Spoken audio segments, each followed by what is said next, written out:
Cisco brought you back and put you in whale mode? Fleet Commander Cisco put you in whale mode? Well, all right then. Let's get it on.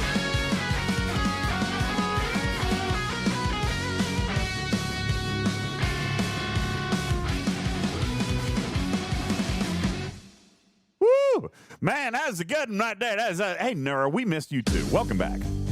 Welcome back, Nura.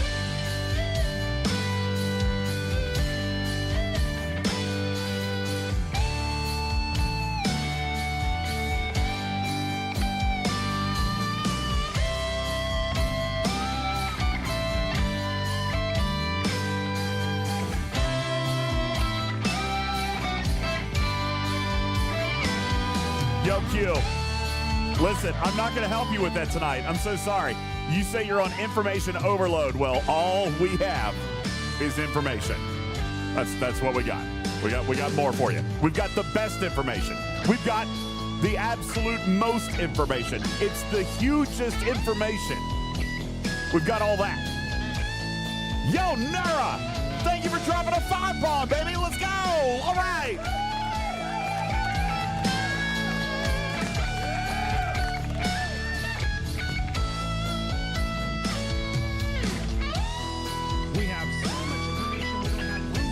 Oh, there he is.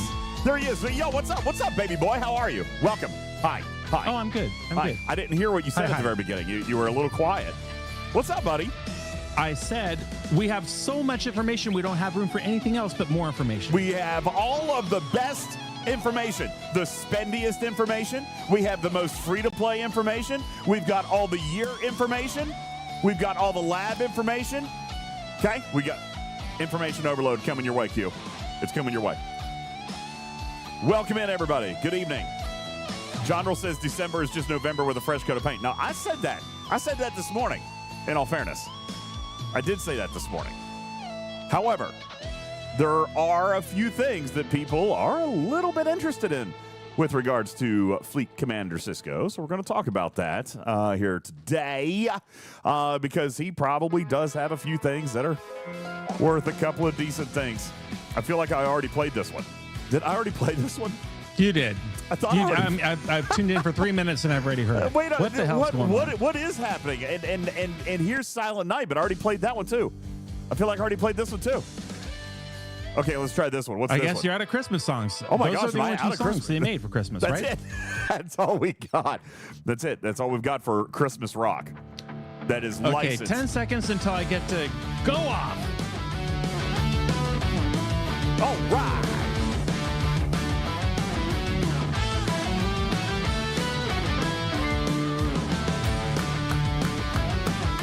Welcome in, everybody. Hit it. Hit it. Hit it. My name is UltimatDJz. That's Griffin. Good evening. Welcome in, everybody. Oh, Happy Hardball. Turn me green, God bless it. Why? Why do you want to be green? I mean, I'll turn you green. That's fine. Because Griffin. enough is enough, and it's time for a change around here. Uh-oh. Oh, boy. Now listen. Do I need to turn off the music first? There is... No, keep the Christmas cheer going. I'm happy. I'm happy. You look happy. You look happy. You look great. You look great. Oh, here's the thing. Oh, he's standing There up. is an entirely Your camera's new cutting off your research face. tree. It's cutting off your face. Well, that's because I stood up before the thing, you know. Okay, all right. Hydraulics in space are very difficult to accomplish. All right, guys. He's in a mood. There is an entirely new research tree in the game that has like 40 researches in it. It's called a Fleet Commander. Okay, that's the research tree. Okay. Number 2, there's an amazing new officer in the game, which completes something that a lot of us have wanted for a whole while, long time. Okay. Which is a survey strike team. Oh God. Survey strike team. No. He's upset. He's angry. He's angry. I can't play this music anymore. I'm going to play something else. It's just, you talk about you can't win for losing around here. Oh, there's too much to do. Oh, the grind's too much. Oh, there's not enough to do. Oh, I'm already bored on the first day. I mean, you know what? Oh. It's called Goldilocks. It's one of these. Let's not be Goldilocks around here today. Letting him It's cook. the Christmas season. I'm going to let him cook. I'm going to play something else. Hold on. I'm going to play something else. You blah, blah, blah, Cruzito. What are you talking about? You said the same thing 2 months ago. Here, let's play a crime drama song. Maybe this will put him in a better mood. Oh God, that's so. I am the wolf. I don't like that. See, Polar Bear, that's exactly why I had to stand up and give everybody just a piece of my mind from outer space. I'll be the Grinch all month long, Stradalorian, if that's what it takes. But I believe in holding people accountable to what they wish for. Be careful what you wish for. You just might get it. And this is a case of one of those things. We wanted less things in the game added every month so they could spend more time fixing the bugs. Here it is. Here it is. Rejoice and celebrate. One and all. There are not 4 new officers, and a research tree, and a tent pole, and 3 forbidden techs, and 2 chaos techs, and 7 battle passes. It's what we got. It's just enough to keep us interested and in the game. And I think that's a damn good thing. And that's my story, and I'm sticking to it.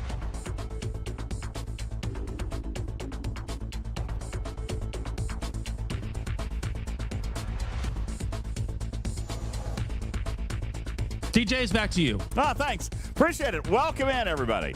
Tarpy says, "Are we done?" I don't know, Tarpy. What are your opinions? Oh, you want more? No, I could go back to the kitchen. I can make a second plate and bring it on out. Cutting your Keep face going, off. Griffin. Sit down. Sit down. Sit down or move the camera. Sit down or move the camera. Hey, I'm actually standing. I'm standing on my chair right now. This is very precarious. I can tell, and the balance is all off. Okay, the balance is all off, and I'm my. Hey, Duder, what's going on? Hey, Nura, thank you for your 5 gifted. Appreciate that. Balabom, 38 months on the resub. Zoidberg, 31 months on the resub. Game Jr., 21 months on the resub. Thank you very much. Richie Rich, thank you for the sub. Appreciate that. Good evening, everybody. Welcome in. Before we get started on Griffin's rant, okay, because obviously he's got stuff that he's got to get out tonight. I'm going to come over to Tarpy for a rebuttal. I do want to simply just take a quick second to point out on your screen, everybody. Thank you very much. This came in last night after the show. Demon dropping $150 into the Christmas Angel Fund. Oh, thank you, Demon. That's right. Well, see, now I'm happy again. Now I'm happy-go-lucky Griffin. Yeah, happy Griffin again. See, this is what happened. Demon, he took advantage of a double match. All right, it was a double match because it was a double match. He put in $50, and then shout out UPS. UPS dropping in another $100. All right, thank you very much for that. $150 going in. And then, of course, overnight, after hours, we also had the infamous Sheppy coming in. Thank you, Sheppy, dropping in $261.82. Sheppy for the kids and the fantastic cause. Merry Christmas from Oz. Thank you, Sheppy, very much. Appreciate that. Thank you. Guys. It's summer down there right now, DJ. He's probably wearing shorts and flip-flops. You know, I'm going to tell you. Listen, if you guys would like to take a quick peek, let's just point out real quick, right above your head, Griffin, we are now working on floor number 4. You guys have finished 3 floors. Look at that. Floors 1 through 3 complete. Okay, we are starting on floor number 4. The QR code is on your screen just for a few moments there, and you can see our grand total of funds raised, $18,541.07. $18,541.07. Oh, we're going to get to 20,000 tonight. I guarantee it. We're getting to that 20 grand. Let's go. You know everybody. what? I'm going to point out a couple of things real quick before we get into a whole lot of the arc. Shout out to a couple of players from my Veil from last night. All right, because after I got off the air, I sent messages to all of them. And they were much more understanding once I had a chance to explain what was actually going on. So shout out Colostomy Bag, all right, who was super cool. One of his Alliance members sent him the video afterwards. He got to watch. He was like, okay, well, at least it was for the kids. He said, thanks for reading my name. There was about 15 minutes. Fun. 15 minutes of fame. It was super cool guy. We got to chat for a little bit afterwards because he was a little fussy during the show, but he didn't know. He just saw someone coming around killing his miners. Then we had Rebels RIP House. Thank you. He says, forgiven. Great cause. Have a great night. See, this guy didn't believe it was me. He said, there's no way DJs would do something so terrible. And I'm like, That's awesome. actually, it was me. I'm so Little sorry. do you know. It was me, but it was for the kids. Thank you so very much. Well, you know who it wasn't? It wasn't Griffin. So let's just get that right for the last time. I explained everything. Silky Johnson was the one who fought back last night. He was the one that came after me with the warship and chased me all across the system. Congratulations on the funds you raised. Keep up the good work. Be well. Thank you guys so very much. You guys are absolutely incredible. And this continues to demonstrate why, Tarpy, we've got the coolest veil. We do. We've got the best veil. We really do. We really do have the best totally veil. Actually do. We absolutely have the best veil. Every single person in the veil last night was absolutely incredible. Thank you. Shout out again, Panda Pirate. I chatted with him a little bit. He gave me some Panda side eye, but also was very, very pleased that he was able to participate and do some cool stuff for the children. So again, just absolutely amazing. You guys be sure to know what is going on with the Christmas Angel Fund. Here's the QR code one more time before we get into our content for tonight. Zoidberg says, Griffin, speak up for our veil, jackass. There's no talking sense to this guy. Nope. I mean, this is unscientific, unquantifiable, unmeasurable. Veil. It's just a false claim. It's not. It's like I'm watching, somebody trying to be a senator on the campaign trail. Just say whatever veil. you want. Oh, yeah, we've got the best veil. Oh, I'm going to lower your taxes. Veil. Oh, crime's going to be down. Super huge veil. No. All right. The biggest veil. You have the veil with the most recognizable names on the content of this program. Makes it the best veil. And I will admit that does make it pretty cool. Yeah. But our veil is even better for many reasons, not the least of which that we don't know who we are. So we can hide in anonymity. Yeah, nobody knows anybody on that veil. Anyway, it is a lot of fun. Thank you guys again so very, very much. The link is in the Twitch chat. We'll pop it on over into our YouTube chat as well as we continue to work towards the Jingle Toy Drive and our Christmas Angel Fund. As a matter of fact, Griffin, I'll have you know that I did an audit today with Lee Ellen.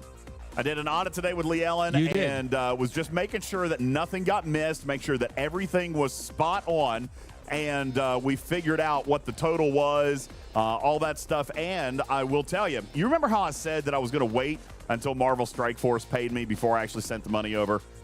My OCD. Yeah, I do recall that. My OCD could not handle it. The numbers weren't matching. So I went in today and dropped $3,754.79 on my credit card to go ahead and pay so that our number would end up matching. And we are so close. Guys, we accounted for it. The only thing that is missing now is an electronic ACH check for $1,500 that is still coming in. Oh, that's my fault. My bad. Still working on it. It's fine. Wasn't going to say that. See, what happened was I didn't want a few of you to know my real name. Not that you don't already all do.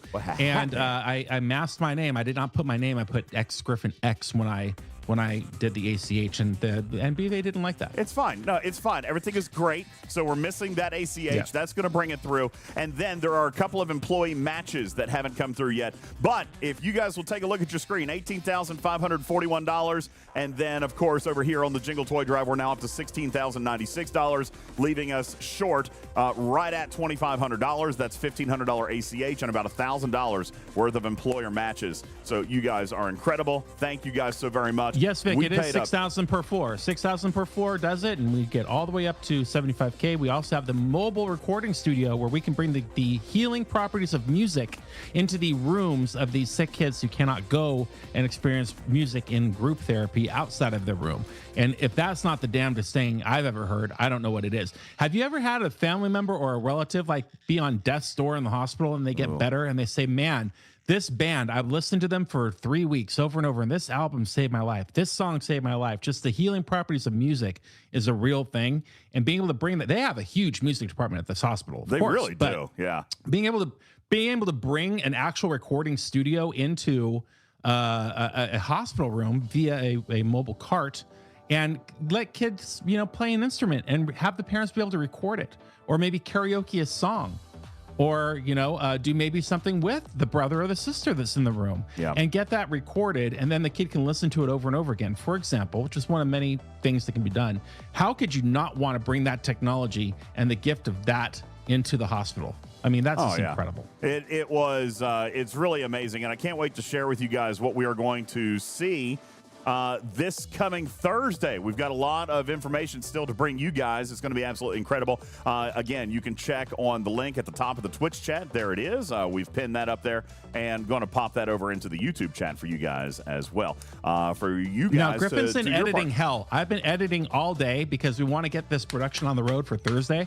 I was going to stream earlier today. I haven't even opened the game. Yeah. And I hate saying that because you know how I love participating during ArcFall. But we got to get these videos done for the kids first. So if you were looking for my stream to just kill time in the afternoon, I'm sorry. You didn't miss it. That's why I didn't do it, because I've just got to get these Angel Fun videos out and ready to go so we can have our big fiesta on Thursday. And you know what? I'm going to address this. Nura, first of all, welcome back to the community. We really appreciate you being here. Nura's here. Nura is here. Whoa, and Nura nice. says, you know what? Nura, though, is I really want to read this comment because this is some people's experience.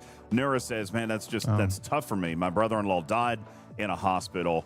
Actually, just on November 28th. Maybe that's why I'm back. I'm so sorry. I am so sorry, Nura. And, you know, the terrible reality is that can happen. You know, that can happen with these kids as well. Not everybody has that miracle outcome, you know, and my soul is crushed for those who don't have that outcome.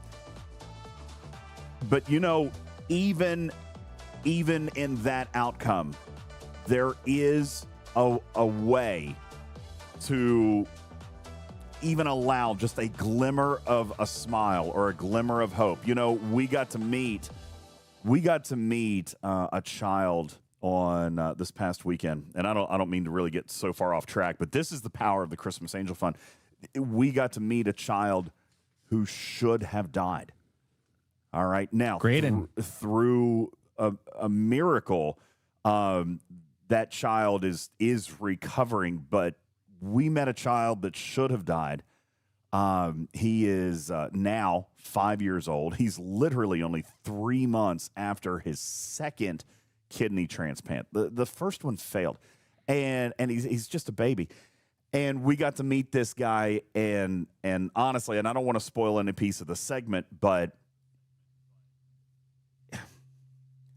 video games were the only thing, specifically, guys, Mario Kart. All right, and Mario Kart was the only thing that this kid looked forward to. I take that back. There were two things, Griffin. It was Mario Kart and Velour. And you guys are going to get a chance to meet Velour on Thursday. So not to be so heavy on it, but, you know, Nura, my heart bleeds for you. Mine too. And I'm so sorry. And I'm so sorry for your loss.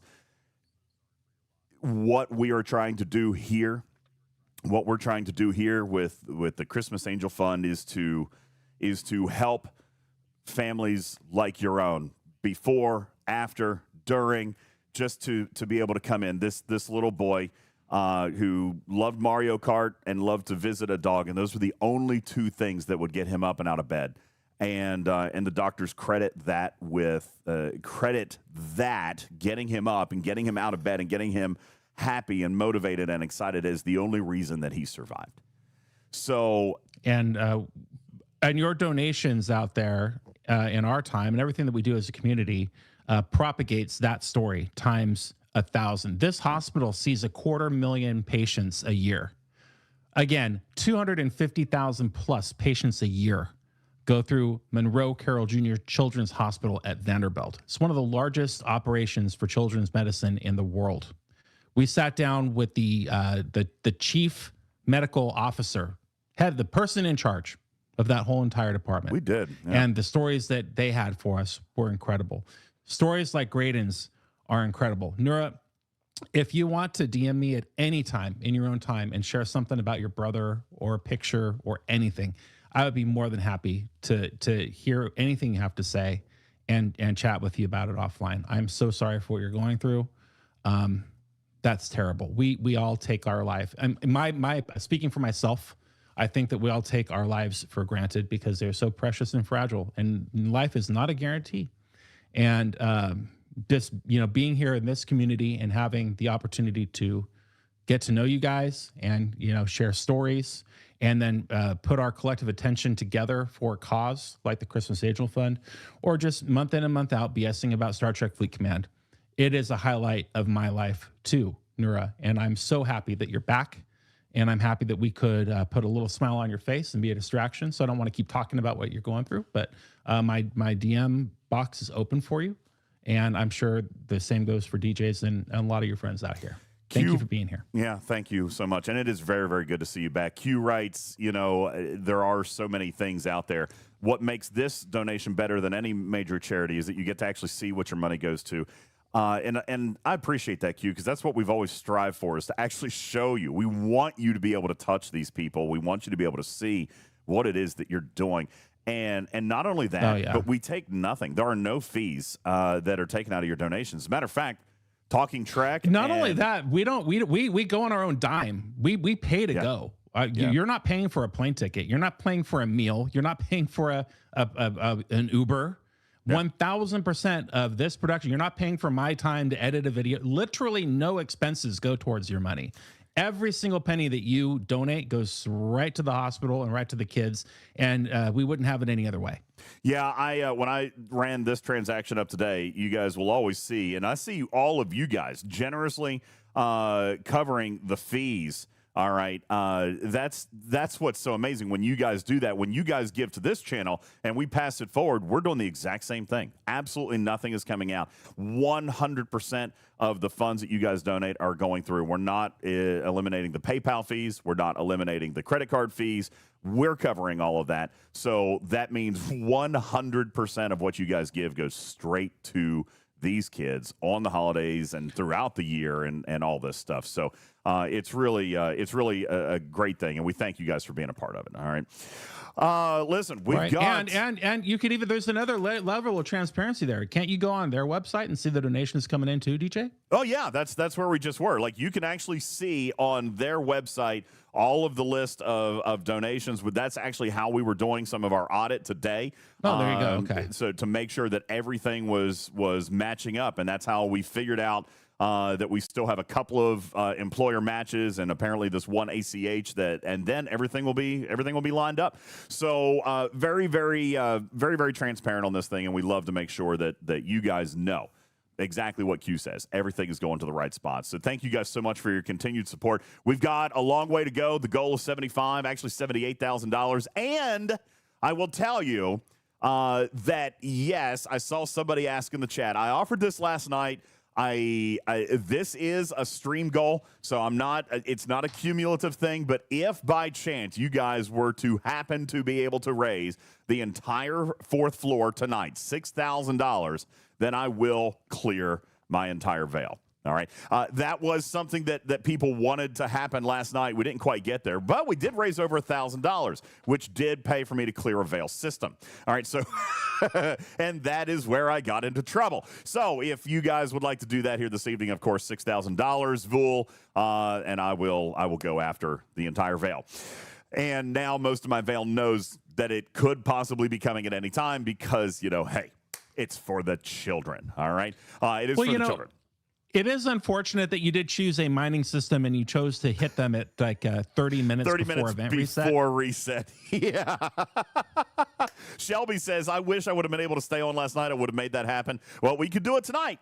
All right. Tarpy says, I guess I'll put some miners out. No, I don't know. Shelby's here tonight. All right. Yeah, anywhere between $6,000 and $7,000, Polar Bear. It'll be fine. So you do that. Play a kazoo while clearing the veil. If I had a kazoo, I would do that. I would. I'd play a kazoo while I clear the veil. I'd be fine with that. You can make up a kazoo. You're in radio. You know how to kazoo into a microphone. I'm not fooled.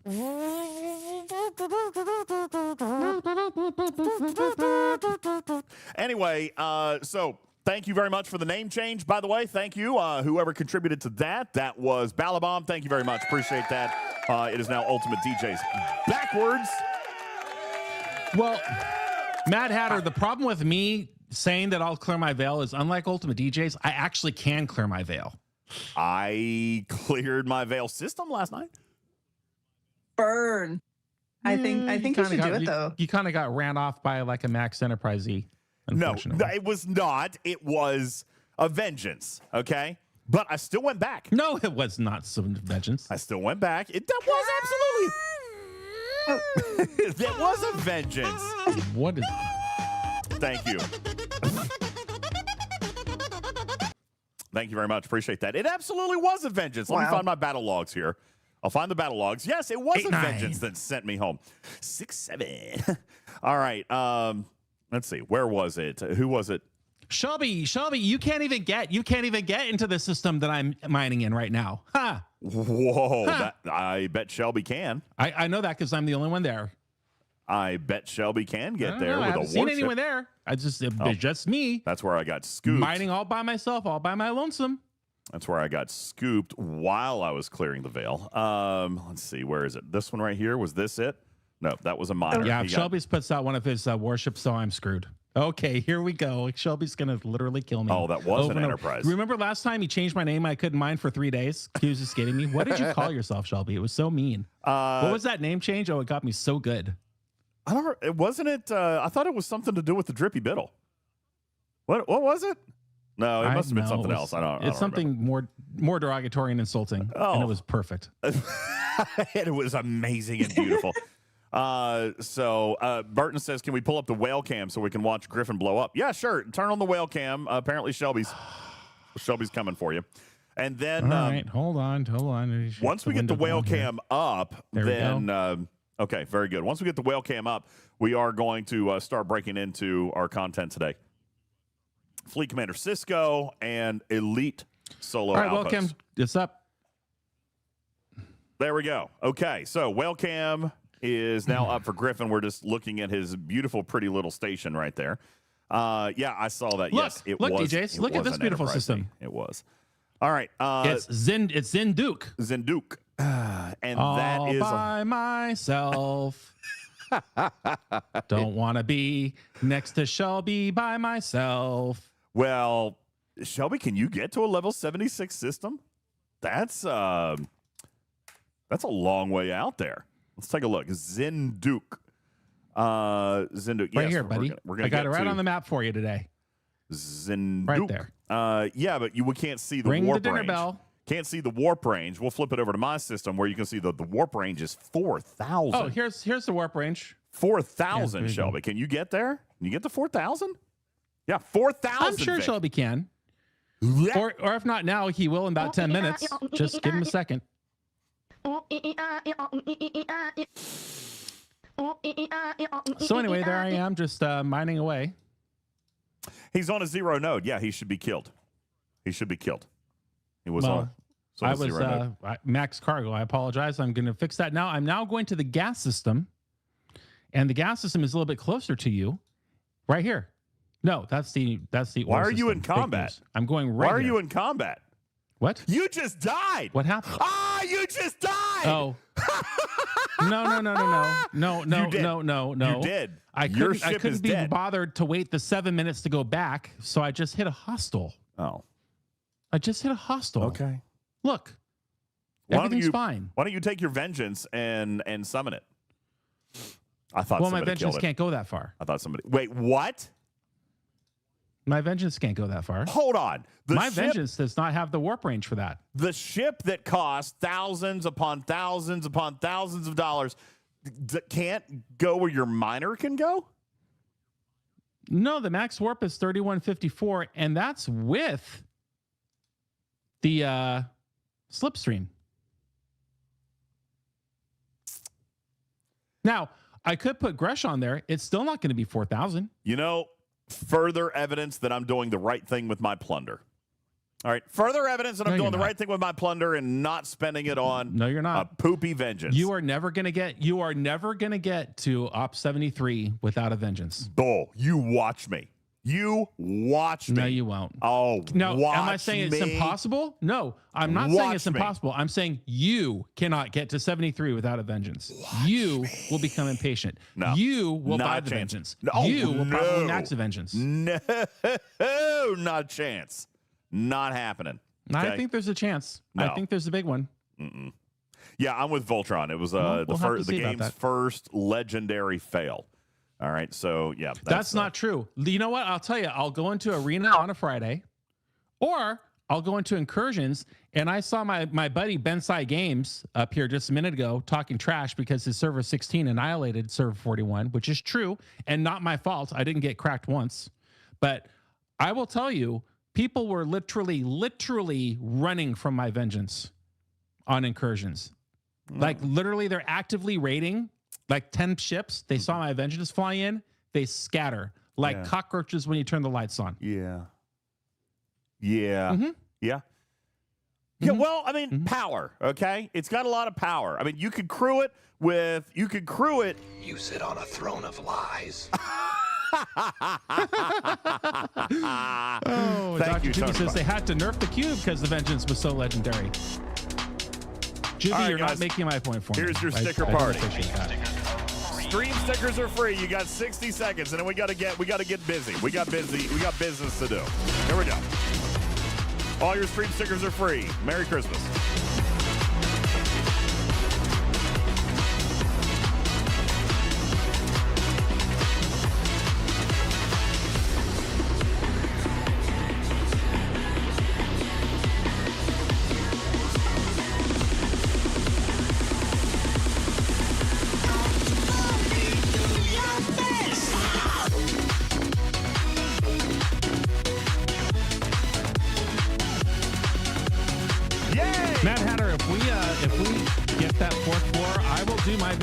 No problem. $6,000. Both of us will clear our veil tonight.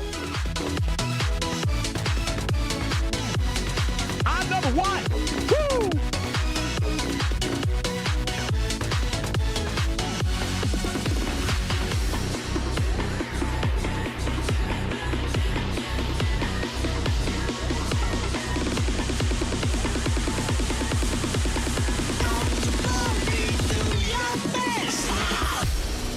Thank you guys very much. Appreciate you guys. Thank you. Thank you for your sticker party. Good evening, Pixel8. How are you? Welcome in. Will there be events for the Meridian Independent Archives? Asked Wilson. I do not expect any. If they were going to pop, they would have popped today. So if you want to go ahead and start working on your mastery, I would suggest you do so and get that thing cleared on up out of the way. What I have been seeing regarding the Meridian is that if you had your full bank of the 5,000 of the archive data shards, that's going to get you through, and it's still going to take something like 9 days to be able to go through, something like that. Let's count them all up here real quick. What are you talking about? The Meridian made it into the archives. Well, I know that. 14, what are you talking about? 9 days. 14,000. It was 14,000? Is the number you're looking for. 17 days. Yeah. 17 days. So you get to take the 14,000. You get to subtract 5,000 off of it. You earn 400 a day. So it seems like it would be more than 17 days, actually. Well, if you keep doing the officer poll in the recruit tab. Yeah. Minus 5,000. That's 9,000 divided by 400. Should be about 23 days. Why make us wait longer? Does it hurt? I mean, it doesn't hurt you. It doesn't hurt. And not only that, I have had some conversations that they felt like players who were going through actual mastery felt like people were going through it too quickly. Remember, mastery. I don't know what you're talking about. Yeah. Mastery is great for us because we get to be done with it. But you got to remember what the point of mastery is between these tiers. As people are going through this mastery now, I mean, you're not expecting a player to do tier 5, tier 6, tier 7, tier 8. You're not expecting a player to max this thing in 22 days. So it is kind of designed with the shards to take a little bit more time. I understand that those of us who are already maxed at tier 9, we just want to do it, right? We just want to get it done. I totally understand that. I'm 1,000% with you. I agree. But the idea was spacing this thing out a little bit so that players could still experience the growth and the benefit of these perks and these buffs as you're moving through the progression of the Meridian, and then eventually you'll end up doing that. So I get it. Vic says, but you can max the ship at 41. Independent Archives is at 56. That's a fair point. I didn't actually notice that That's prerequisite yet. That's a little bit. I get that. I can understand that. Saber says it's annoying when they make us wait for months for an addition, then pump up the price and make us wait even longer. Man, it's only a couple of weeks, man, right? It's just a couple of weeks. We've been waiting this long.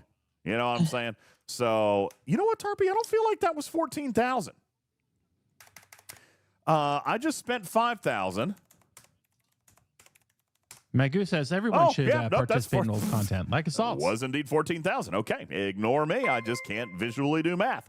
Magoo, thank you very much. Oh, Griffin, thank you for gifting the sub to Magoo out of the Talking Trek Laboratory. Forgotten Sec, also 39 months on the resub. Thank you. Mechrack, 44 months on the resub. Thank you very much. Very nice. Thank you. You're welcome, Magoo. Very nice. Yeah. So Mimi says the part that will actually hurt is in the next month or two when the Mantis track comes out and nobody will have finished the Meridian track and filled back up to the cap.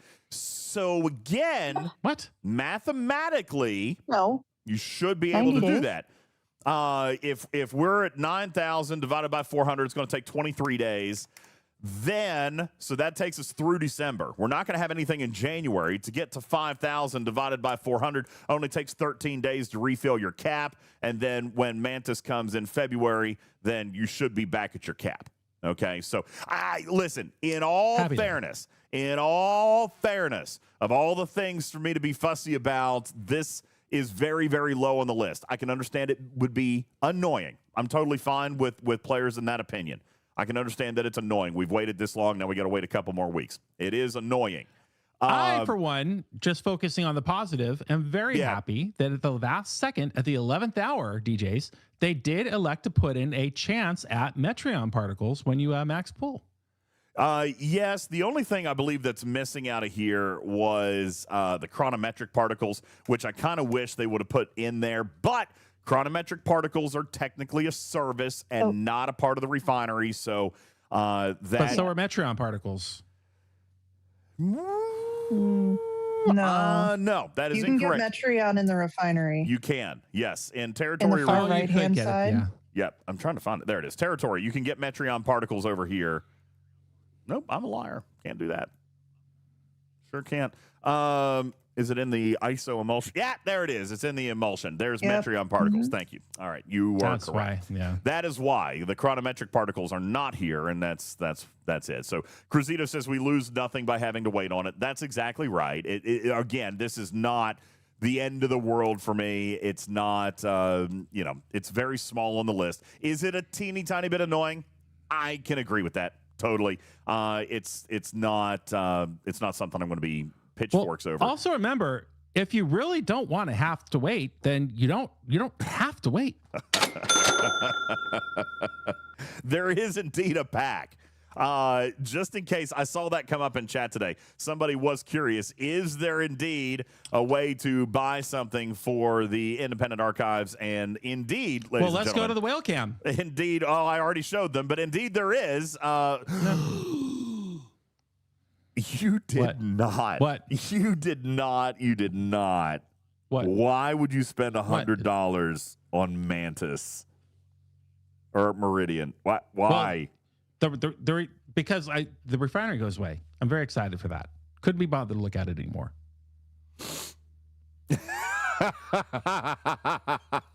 Is there an event for it, Ripley? No, there's not. There is not. There's not.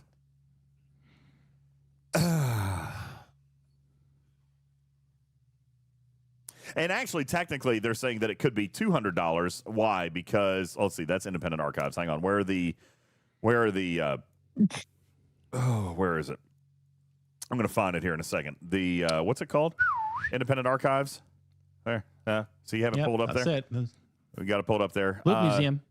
Loot museum. Where's the pack? Where's the pack? No, the loop museum. Loot pack museum. Loop museum. It's the loop museum. Yes, I know. You're obviously correct. Lupa? Is that like an Oompa independent Loompa? archives, right? That's what it is. The independent archives. Why wasn't I? No, you just got to not have the material, the currency, and then you got to click on it, and it'll take you to the right place in the store. What you want to buy is that little blue cubey thingy. Yeah, the data things. I'm looking. Look, here's the independent archives, but it must not be the thing that I'm trying to buy. They sell them 4,000 at a time. 4,000 at a time. So you need 9,000. So it's $200. It's $200. It's $200. I think that I had some saved up from before because I don't pull that daily pull in the. I was over cap. Okay, got it. Well, you don't do the officer refinery pull every day? No, I have them all maxed. I have them all maxed. And that is our own special brand of well. That explains it. Yeah, it is a 5,000 cap, but if it costs 14,000, that leaves 9,000 divided by 4,000 that comes in the pack would be $200 plus extra. So he would have had to have had more. Yeah, I think I needed to buy them for something a while back, and I accidentally. I don't know. Yeah. So, be that as it may. Drastic Leak says, does maxing out the Meridian in the Independent Archives building affect the territory research tree? Well, Griffin has done it. Let's take a look at his. Yeah, what would be affected in the territory research tree? There shouldn't be any changes in there at all. Can we encourage them to raise the cap? Different. Sabers, can I be honest with you? What you just witnessed right here is exactly why they won't raise the cap. Griffin, can you please show what the refinery looks like after archiving? Well, I am, except that he's not on the right feed. Are you on the whale cam? Yes, I'm on whale cam. I've been on whale cam. So go to your. I'm on tape delay. What? Oh yeah, probably. You want the program output? I'll give you program output. Sorry. Give me 1 second. Okay, that'll be better. You over. So we're going to the refinery. Yeah. So go. And what it did in the refinery is it took away the territory. You just missed it. Right above one tab above where you're at. Go back up. Oh, territory. Territory. Yep. So now I just have this in here because you still need to buy this crap for your lions, so that as they cry. You know what? I don't know about you guys. I don't buy that stuff, but like once every couple of months, and then I'll buy several million of it all at once. So that is definitely, those are clicks that I can eliminate. I'm good with that. Listen up, Wildstar. There are things in there that I literally don't need to do, and I refuse to do things that I don't need to do. Now, Vul says the Meridian IA reduces your daily pull, the stuff you get. I don't believe that is accurate. As a matter of fact, while we were prepping this, we actually checked on all that math. I'm pretty sure that this one did not do what the amalgam did. The amalgam is the one that does lower the payout, but I didn't think that the Meridian did. Steph, what's up? Thanks for the follow. Welcome into the Litter Box. No way. Are you serious? What did we miss? In all fairness, I did actually look that over myself, and I'm pretty sure Jules did too. So if it did, then we all missed it. But what did we miss? I don't remember the exact math, but Lube was doing it on stream earlier and kind of came up with a list of a few things like how to fix the Meridian payout. Oh my God. Including making it's the skin. Metreon. Yeah, it's the skin. So including making the Metreon not chance, but actually guaranteed, because Metreon is the only one in that IA mastery pull that's chance. Wait a second. Guys, the only thing that goes away is 1-star, 2-star, and 3-star isogen. It doesn't have anything to do with the Meridian skin. Look, Griffin, go back. Griffin, go back to your refinery. Go back to your refinery. We're going to compare side by side. Here's my refinery, okay? In my 3-star refinery, if I max pulls, then I'm getting 20,000 alloy, another 20,000 alloy. So I'm getting 40,000 alloy a day. Let's go down to your mastery. So yeah, he's missing the alloys. Let's go to Meridian. Oh, it is a tiny bit less. Look at that, 33.7 thousand. Is everybody maxing that though? Is everybody like going all the way like full tilt for chest every single time? So the skin. Okay, so 4 chests, to be fair, is with the skin. 3 chests is without the skin. 4 chests is with the skin. So it would be 30,000. It'd be 30,000 alloys. We get 33.7. So it is the skin. That's what it is. You know, damn. I missed that. In all fairness, guys, even I missed that. And I'm pretty sure Jules did too. We all overlooked the same data. When we were looking at the chart, I guarantee we were looking at the chart without the skin. Because we all looked at that. Let's see, territory. So the improved refinery comes from having the Manta or the Meridian skin. Yeah, that's what it is. Hey, listen, I'll take a small piece of the burden on that as well. We might be able to go back and ask them to pop that up. I kill you, sis. Fired. No, hashtag blame pack. Okay. Because we all saw it, but that's what it is, Samo. We forgot about the extra pull, this 4th chest, because if you did 3, it'd be 15,000. That's 30,000 alloys, and then when you come into the refinery or the archive, you're coming over here and taking a look at 33,000. So it would have actually been a little bit more. Would have actually been just a tiny bit more. Magoo said, "Isn't that a territory service?" I hope it is, and then I can no longer be wrong. Now, you know what I could do? Convenient. You know what I could? Oh, my God. You know what, Magoo? I think you're right. I think it is a territory service. Why do I have no territories? Are you in the Veil? I was in the Veil. Yeah. Okay, there we go. You know what? I bet Magoo is right. That's a service, guys. That has nothing to do with the skin. The skin. Aha. Magoo, thank you for saving my butt. That's a service, people. That is called the Improved Isogen Refinery. +1. You know, it has nothing to do with the skin. Okay, well, then we didn't mess that up. However,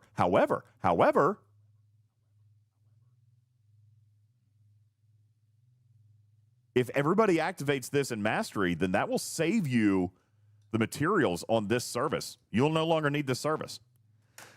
What does the skin get you? Good question. It's been a hot minute. Let's pull up the Meridian and take a look at the skin and see what it actually does indeed provide. The Meridian skin provides Meridian Mark II. Let's find it here. It'll be down here with my unlocks. Meridian Mark II unlocks additional isogen refinery options. What the hell is that? Havoc I says think the that's that skin last tooltip is bad. box with the Metreon. Voltron, I think that's you're right. literally that last. you're box. So the only thing you're losing, Griffin, go back to your refinery real quick, please. We'll flip back over to Griffin's refinery, and then I'm going to show you mine so you guys can see the difference. So here's Griffin's refinery. You're losing the ISO emulsion pull, and you're losing the 1, 2, and 3-star isogen pull. So here's Griffin's with Mastery. Here's mine without Mastery. Okay, so you're literally just missing the 1, 2, and 3-star pulls and the ISO emulsion pull. And here's Griffin's again. You still have the material pulls. So the Meridian skin is doing what, Tarpy? Is it this one then? The ISO emulsion? The very far right one, yeah. Yeah. I'm not ISO looking emulsion. at the stream. So. ISO emulsion pull. All right. Hang on, Mars. I see you. I see you over on YouTube chat, and I do see YouTube chat. We're checking out the alloys first. Now, they're saying less refined isogen. So let's check all of that out. Griffin, can you go to your refinery and just pull up the Mastery tab? That way we can just flip back and forth. We'll start with 1 star. 1 star would pay. You want me to go to the Mastery tab, or you want me to go to the refinery? Go to the Mastery tab, go Independent Archives, and then go down to that Mastery payout so we can check the payout. Okay. So without the service, it would pay 15,000 refined isogen. Let's take a look at Griffin's screen here. He's pulling it up now. So you're getting 17,000 1-star. Okay, let's take a look at 2-star. You would be getting 12,000 2-star. You're actually getting 13,500. All right, taking a look at the 3-star. You would get 9,000, and you've got 10,000 in there. Now, let's check. The only other thing is ISO emulsion, which I'm at 277,000. All right. So now, listen, I'm just going to point this out for just a second. Just a second. You guys are saying that there's less ISO emulsion. Fine. Cool. No, I am not multiplying by 4, Burton, because the service is not what they're taking away. Although I do see what you guys are saying if you had the service, but that means you eliminate the service. And once you have mastery, you can never use the service again. You can't Griffin, go back to your mastery refinery now, please. I know, I'm sorry, I keep bouncing you around. So guys, to the refinery now? To the refinery, territory refinery. Yeah, you can't. So once you activate mastery, there's absolutely no reason to activate the service anymore. Okay? So you can't spend it, so don't activate the service. Here's the next thing. Look at his refinery. Doesn't matter about ISO emulsion, guys. Doesn't matter if you get less, get more, whatever, because you can't spend it. All right? The ISO emulsion refinery is coming in the mastery. All right? And to be fair, if you haven't done the research, then you don't deserve mastery anyway. All right? Alpaca says the reason to activate the service is for all your alliance mates that don't have mastery. I get it. That's fine. But you don't need to. You see what I'm saying? Like, you don't have the clicks. Now, if people... Like someone else can, is what you're saying? Well, yeah, other people in your alliance, if you've got the service. Now, if you're not going to do mastery and you want to save your clicks, then you can still get the benefit of the territory service. Vul says there's no QOL here. It sure is. It saves clicks, which is what independent archives were intended to do. Save clicks. All right? That's true. That's what it was. All right? That's all independent archives was to retire the loops. All right? Was to retire the loops. Get rid of it. So, 1218 says, so if you haven't finished the research tree, don't do mastery. I mean, if you haven't finished the research that costs ISO emulsion specifically, then no, you probably shouldn't do research. But isn't there only a handful of those anyway? It's not many. It's not that whole half of the tree. It's just a couple columns. Let's see. ISO emulsion. Okay. So I'm just going to pull this down. And again, obviously I'm not the example here. Okay. But no, they don't all take it, Broken Wolf. Here's ISO emulsion.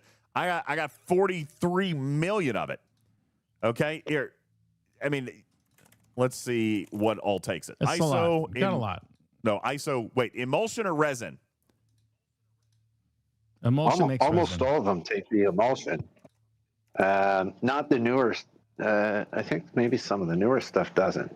ISO resin is like 6 researches or something, though. That one's almost nothing. Yeah. Yeah. Coming back in, checking. I'm trying to check all the math here. So emulsion, resin.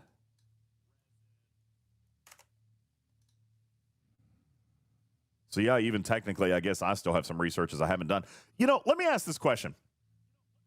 Just, and I hear, I guess, what people are saying, but mastery. Should you have mastery if you're not done with the loop? No, you should not. All right. Now, and obviously I could. I still need 13 million of it. I've got 44 million of it. I could. Okay. I could. But yeah, if you can, maybe that's why Mastery doesn't unlock until Ops 51, even though, or what was it, 51 or something like that, even though 56. you can max the 56, even though you can max the Meridian at 40 something. Maybe that's why, because maybe there's research dependencies. Maybe. Yeah, you can't get done with the research without the particles, but there might be ops levels that are required there. So maybe. I don't know. So, Griffin, would you look in your Xborg tree for me to see if you can still buy Isogen in the factions? I sure can, Tarpitude. I'm also expecting, like, that can stay, but I don't see it. Did I you miss never it? need to do that It's again. right here somewhere. It's like right after the Stella one, I think, or right before it. Oh, there it is, down here. That's at the very, very Not bottom. There. Is it? I think it's. It's Does somebody not see at it? I the don't see very, it. very bottom, but yeah. Oh, there it is. Meridian. It's got the picture of the ISO emulsion. Yeah. Okay. Where? So they didn't get rid of that, but you don't need to use it again. What? Am I having a stroke? I don't see it. That says Mantis. That's Mantis. You guys are, that's You don't not see it? correct. No, that is not the right one. It's gone. Scroll up just a little tiny bit, please. Just scroll up just a super teeny It's tiny not bit. there. It Yeah. was in here. That's gone. Yeah. It's gone. And why would it remain? You've got no cool. way to spend it. The refinery is gone. Right. Mhm. So yeah, I mean, That's good. that does save clicks. I mean, you know, and I hear what somebody says, you know, with no QOL, but I mean, it is. It retires the loop. You're done. All right. So my question was more leaning towards they've been saying they can't do masteries of some of the other ships because of their being influenced by a lot of faction stores. And so this is showing me that they can start doing ships that are Scopely is not on ingrained record in as saying faction that. stores. Scopely is not on But record as saying given the ships that. Scopely that has are never not, said that. I understand, and that's fine. But the ships that have not been archived, even though there are some ships that are newer, obviously, than the Meridian, that have been archived, all of the ones that are left have faction stores and not just Refinery. I would consider that kawinky dink. So correlation, maybe not causation, but, you know, it's a complicating factor because you have rep, you have player ops, you have a lot of things that go into the faction store polls for things. Well, I mean, what we're seeing here is that it just disappeared. So, I mean, that seems like it would be an easy thing. Yeah, it seems like it would be an easy thing to do. However, I am still kind of curious about like the research and stuff, because maybe this is why the IA had to be so high, because they're giving you time to do the stuff that requires the chronometric particles as well. Because can you go look at the last chronometric research? So which one? I was going to say, go look at the last research on stfc.space and see what the ops requirement is for the highest research in the territory tree. Okay. Sorry to interrupt you. Yeah, let's see. All right, so territory. I'm going to pull this down on screen here for us to take a quick peek at. Oh, so what do I do? Just go to the very last column? Is that how? No, that's not how you do it. How do we actually do this? I don't ever use this site anymore. Column 34. Unlock level. Oh, there you go. Okay, I was like, I only see Spock's Club. So you could look in the game and see what the highest level research is, and then just find the name of that one. Oh, cool! Look at that! Look at that cool little bug. Do we remember that bug from the playtest? Oh, ew! Hey, you guys remember that bug? Ew! Hey, you remember that bug from the playtest? All right. Anyway, coming back. All right, territory. Let's go all the way to the very, very end. That would be vulnerability recon. Vulnerability recon. So let's come up here and search that. Vulnerability Recon requires Ops 51 to even unlock.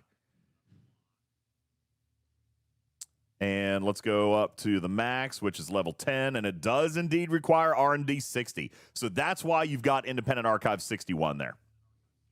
That's why. And that 56? I thought it was, they said it was 61. Is it 56?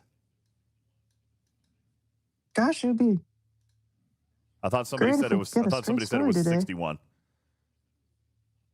All right, so Ops R&D 60. 56. Well, maybe they're assuming by the time you get to 56, you're going to have enough ISO emulsion to go ahead and finish it out. Right? I mean, maybe. Maybe they realize that last research is garbage and nobody wants to do it anyway, so they ignore it. Yeah, you know. Well, maybe also there could possibly be a factor here with the chronometric particles. You know what's funny about this is with regards to chronometric particles, like I don't have near enough. That is still something that I have never, me too, ever cared about. The research matters not to me. I could give a rat's butt less. That's because you don't do territory capture. How can you get that if you don't ever go and do the territory battle pass? Yeah, don't care. Let's take a quick peek and see. So yeah, this tells you how dedicated I am to territory capture. I've currently owned 15 particles. I need 14,000.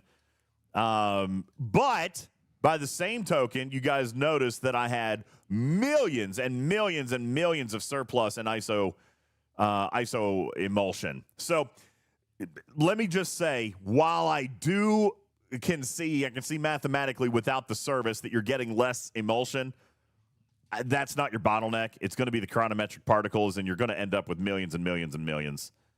So I don't know that that's a huge deal, to be honest with you. Also, what are people going to be spending it on? I think unless they do an expansion of the territory tree, by the time you get to 56, 60, you're going to have this level of surplus. Yeah. You're going to have this level of surplus. And you're going to be getting it every day for not having to mine it, not having to spend the export credits. Yeah. Like, to be perfectly honest with you, I'm still fine with this mastery. It's going to save me clicks and lets me not look at something I don't give a rat's butt about anymore. You know what I'm saying? So, Burton, still getting it every day. While still getting it. Claim all and you're done. Yeah, so when I do finally participate in enough territory battle passes and earn the chronometric particles, at least then I can go back and do some stuff. All right. What a fun story that is. Welcome to the world of make-believe. Yeah. Yeah, it's not going to necessarily be that. DJ Vlad says it saves one click. No, it also saves in the faction store too. I'm going to get rid of that. I'm not going to go through the Xborg and look for that. So, I mean, it's more than that. But again, to me, it's not even about that. It's about, okay, I'm done. Right? I'm done with territory. Like, I'm not even going to think about it. I don't worry about it. I'm not pulling the Xborg thing. I'm not going through the refineries, and I just don't care. Plate. It's done. It's gone. It's completely retired. So, that's it. Jeff says if one buys the territory battle pass, they don't worry about chronometric particles. Okay, well, not everybody's whale like you, Jeff. I'm free to play. For the services, I'm free to play. You get that automatically for the Alliance. Free to play. Okay. So, Karkin, you get the progenitor. You can still refine the progenitor. So he's not quite done with it. He's still got to do clicks. I haven't. Gam, if you're still listening, earmuffs. I haven't refined anything for that in months. DJs, yes. Could you please tell us how many researchers were listed as taking the ISO emulsion? More than 10? Yeah. Yeah, here's the list. So 5. Let me just go all the way to the bottom. Does it show a total count? It doesn't. Jiminy Christmas. Okay, 5, 10, 15, 20, 25, 30, 35, 40, 45, 50, 55, 60, 65, 70, 75, 80. So like all of them. 85. 85 separate nodes, and then there's obviously bunches and bunches and bunches of levels in there, but 85 nodes. Broken Wolf says pretty much most of them. Oh, yeah, 85. There's 85. It's a lot. Yeah. Hopefully they're all maxed by now. Well, they they're have not. been around for 5 years. They're not, because some of them take chronometric particles. How many use resin? Not nearly the same number. I think it's 6. ISO resin has 4 in the game that take resin. 4. Okay. Carissa says we're going to get less progenitor alloys. Technically, yeah, and you know what? There's an argument to be made there. So, Carissa, what they did is they based it off of the regular refinery, and admittedly, even I overlooked this. I did not do the math based on 4 pulls. I did it based on 3 because the territory service is what adds a bundle. Okay? So that is probably a good argument to go back and actually add them back up. Ice Wolf says, wait, what's not? Wait, what?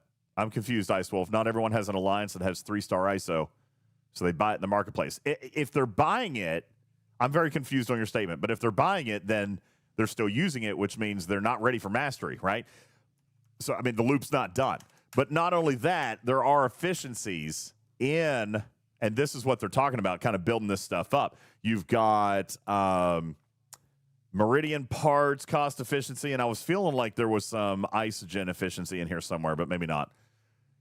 So for Ice Wolf's point, you can do the mastery and get the 3-star ISO out of the mastery without your alliance having a 3-star territory. That's correct. Which I find that better, not worse. It's not reasonable to assume that people will be done with emulsion. DJ, what is wrong with you? Everything. Just because they're not done with research, which has nothing to do with the IA mastery, which is based solely on the ship. So, okay. So, yeah, Tarpy's exactly right. To your earlier point, Ice Wolf, if they don't have 3-star services, then they're not getting 3-star isogen. But again, we're all overlooking an obvious point, and I'm not defending it. As a matter of fact, I'm actually explaining it. When we did the math, we were doing it based on 3 pulls. Okay, truly, we did it based on 3 pulls. This was not a let's take the service piece out of it. It was based on 3 pulls, because I can tell you right now, myself and the other people that looked over this thing did not look at the territory service, which added a pull. So when we're talking about all of it, when you're talking about the refined isogen, the iso emulsion, and even the alloys, this is all being impacted by that extra pull. I think there is a very, very good explanation to go back and say, hey, listen, can we up these numbers by 1 extra pull? That's completely fine. All right, I'm not arguing with you. I was just trying to explain why these numbers came in shy. I was a piece of that. I looked at the spreadsheets. So you're right. Having mastery would not necessarily finish the research, which is why it's still paying these materials, right? It's why it's still paying these materials. Rills has it right. You don't have to be fully done with the research because you get the ISO emulsion and the resin in the mastery pool. That's for the rest of the research. So I totally agree with that point. You're 1,000% right. It is literally only smaller because we weren't counting on the territory service adding the +1. All right. So in all fairness, this is an oversight even by me. I'm more than happy to go back and advocate to bump these up a little bit. Because what we should be doing is what Burton said a minute ago, is multiplying all the pulls by 4 instead of 3. So that's fine.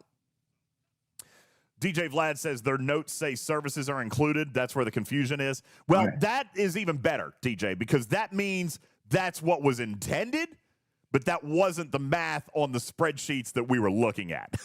Do you see what I'm saying? Like, I didn't look at the blog post. I didn't look at the patch notes before they came out. I was doing the math. I was looking at the data with Mr. Tiger. So if the patch notes say the service is included, that's even better. Okay, that's even better because that means that was their intent, which means it's probably more likely that we're going to be able to get this corrected. It's not a big deal. Well, maybe they did include the service, but they forgot the skin. Maybe they're not including the skin. The skin only has also giving you another chest. The skin. No, skin's in there. No, the skin was only doing something for iso resin. The skin didn't do anything for iso emulsion. Oh, no, it gave you a +1 chest pull. As soon as you get the skin, +1 chest pull. No.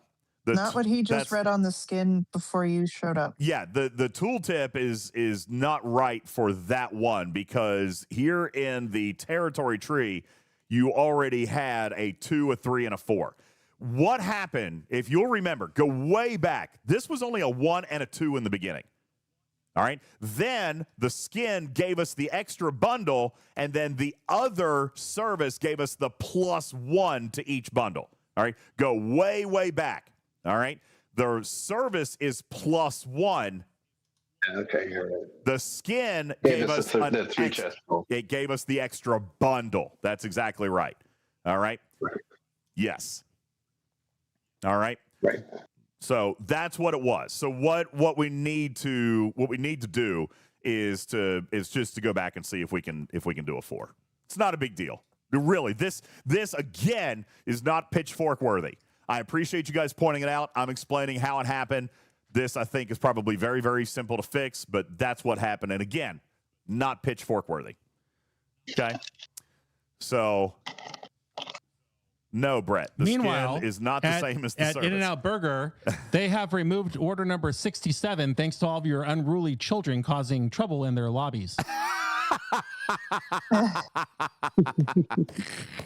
I hope you all are very proud of yourselves. Yes, fantastic. All right. Brett says it was an extra pull. It was actually an extra bundle. Again, remember, when this first came out.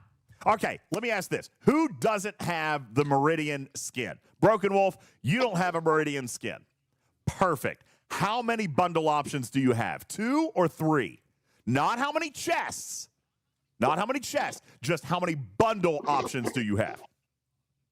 Okay? I'm going to say 3. No, it was 2. Thank you, Drastic Leak. It is only 2. Thank you. It is only 2. All right. That's what happened here. It was the addition of the third bundle, and then the service gave you +1 on each of these bundle options. Okay. I know a lot of us don't remember, but that's what it was. Oh, man.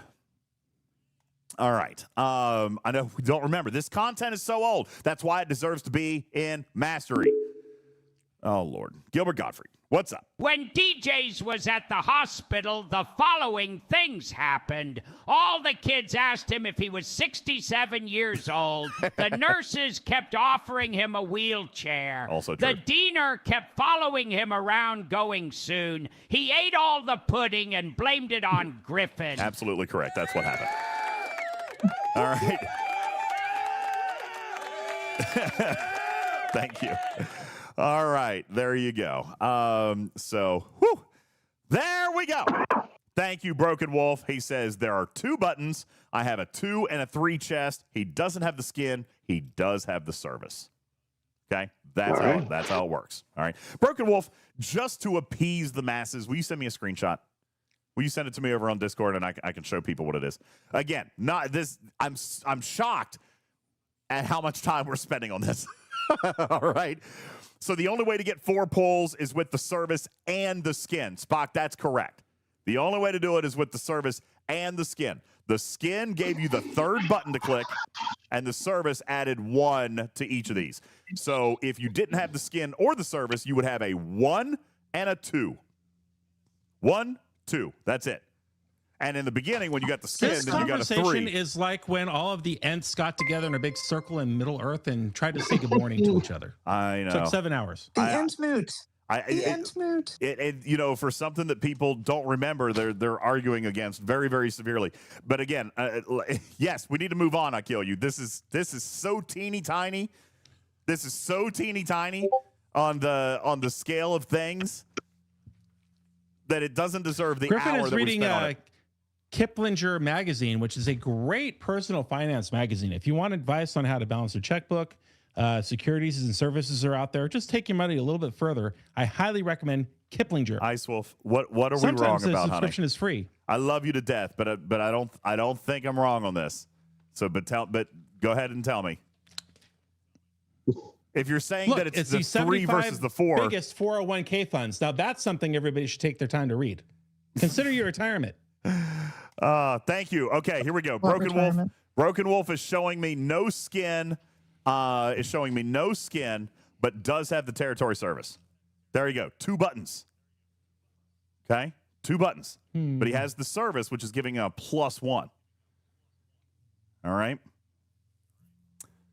Whew. Why are you guys starting a hype train over this? Did you get that all out of your system? It wasn't me. It's not me. You know an awfully lot about a game mechanic featuring a section of the game that you never even go into for any reason. I used to actually care about territory, like way back in the day when it was fun. Lost In, thank you for the raid. What's up, baby boy? Hey, Lost In. How's it going, everybody out there, you Lost Indians? How you doing, baby? Hey, Joe's got it right. I hope I never hear about the Meridian again. Yes, master it, put it away, be done with it, and we never have to think about it ever again. That's right. How about the new content? Let's stop talking about mastery and let's get on with the new stuff. All right. Lost In says, okay. Is it time to talk about the Fleet Commander now? The elite solo waves? Sorry, Lost In already did it. He just free to play unlocked Whisko and did some level 73 Outpost. Elite. How did he free to play unlocked Cisco, I wonder? Cruzito, stop busting my balls. Like, seriously, I've already explained how it happened. All right. We did. Listen, 90% of the community didn't even remember how this mechanic worked. All right. I literally looked at the data. My fault. My fault. I will take partial responsibility on this. All right. I looked at the chart. I said it was fine. Just to be clear, are you still talking about the Meridian? Jesus, H. Criminy. I know. I get it. This is a 6% thing. It's a 6% thing. Okay, Brat, thank you for dropping a gifted sub in here. Appreciate you. Thank you, baby. Fleet Commander Cisco. I kill you. Whisko. Fleet Commander Whisko. Darius says, can we recycle the Meridian? I have 4. No. I mean, maybe one day. Not right now. Oh, goodness gracious. Fleet Commander Whisko. I can't talk much about Fleet Commander Whisko. I don't have him. Well, let's get him. You going to do it? All right. We're going to flip over to the whale cam. Flip over to the whale cam and let Griffin buy Fleet Commander Whisko. Let's go, baby. Where is he? You don't have him yet? No, we've been busy I've been today. editing videos for the kids all day long. We've been very busy today. Griffin is free to play also. I'm also free to play. I'm free to play as well. Look, I don't have him. All right, he's locked up for me. I do not have him. So there's that. The circle of hesitation. There it is. Okay, circle of hesitation. So Griffin now has Fleet Commander Cisco. Just out of curiosity, tell me why. You've unlocked him now, but why? Because you're going to have to spend on Sigma Fleet Commander credits. For science. But what's he going to do? No, I already got a Sigma. I got a Sigma Fleet Commander credit. What's your problem? I got one in my gifts today. You did too. Okay. What? Okay. Do you want to know why I got it? Nice little gift. Matters, why did you get it? Because a bunch of SMSs are going to require a whole lot less work if I have them slotted. That's fair. All right. That is true. I paid $100 to play less. This month. That is the whale way of life. Something to So brag here we about. are back in the old command center, and I think that we're going to tell. Do you think it's Captain Spock to sit down? You're going to have Spock Probably take Captain a chair. Spock. Yeah. Or Locutus? Maybe Locutus. That's fine. No, Doesn't really matter. I want Locutus from Avengers. So we get screwed on that one. Okay. There you go. So Benjamin Cisco is now I can't buy another seat. They're not for sale. Not for sale yet. Okay. Now, here's the interesting thing. Okay. Here's the interesting thing. Now that you've spent $100 on him, now you have to tier him up, which is going to cost Fleet Commander credits. As a matter of fact, we got a chart. Let's pull out the Whisko chart. Okay, we've got Fleet Commander, Whisko. Here we go. So I've got a chart for you. I'll pull it up on my screen here in just a moment. Here you go. Okay. This is the Fleet Commander Cisco upgrade costs. All right. XP, fine. Sigma Fleet Commander credits. So what we're starting out here, even from level 1, it's going to take 900 rare Fleet Commander credits just to go to level 2, which is fine. We should all have a bunch of those. Okay, we should all have a bunch of those. If you guys go to next.spox.club, you're going to see that in all likelihood, when it comes to inventory and you look at rare Fleet Commander credits, we should probably, if you've been playing for a long time, you're probably sitting pretty good with those. All right, let's see. I am sitting on 339,000, and I stopped pulling that months and months and months ago. All right. Just in case anybody's curious about where they come from, we're going to take you all the way back to the days of Borg solo armadas. They're in the Borg Tech Refinery tab, Epic and Solo. This is where you get them. There's rare Fleet Commander credits, uncommon Fleet Commander credits, Epic Fleet Commander credits, and you can get those in the rare. I'm still pulling. It looks like how do you not have a billion of those? What is going on with your bank? Are you Because I kidding? don't run them. I don't run them. Why would I run them? I don't run Borg solos anymore, ever. For this very moment, you have planned poorly. Now you need to. Tell me why. Oh, do you already have everything that you need from there already? No, tell me why you think that. Because I am currently sitting on 339,000 rare Fleet Commander credits. Well, let's see what Whisko's going to need. Whisko's going to need 85,500 of them. Check. Okay. Epic Fleet Commander credits. Epic Fleet Commander credits, I've got 127,000. Now, this one I could maybe potentially go back to pulling because the Epic Fleet Commander credits I can flip over and convert to Sigma now. All right, it's 500. Exactly. But I mean, I still listen. It's a 24-hour cooldown, and you can spend 500, which means right now I've got 254 days worth. I've got 254 Wait a minute, that's only for a single pull. You can do a double pull for 2,000, you quitter. Well, that is fair. All right. Yeah, I could do 2,000. In which case, I still have 63 I'd love to show days. you, but he keeps turning off the whale cam. I get 5 seconds of the whale cam, and then that's it for the next 20 minutes. You're on your freaking ops center, brother. That's because I'm flipping back. You're looking at spreadsheets. Yes. How do you do that? You go into the refinery, and then you go into the nice Fleet Commander tab right down here. Command Center. There you go. And then the nice Fleet Commander tab, double yes, and there it is right there. You can pull 2,000 at a time. And you can't see the cost. DJz hasn't done it yet, so he can show you the math. Actually, I can because I have the community mod. I can show you. Now, I've got 2,000 that I could pull for 40 of these credits. All right. I'm still sitting on 127,000, which means I got 60 days. So I can still go back and earn more of these things. All right.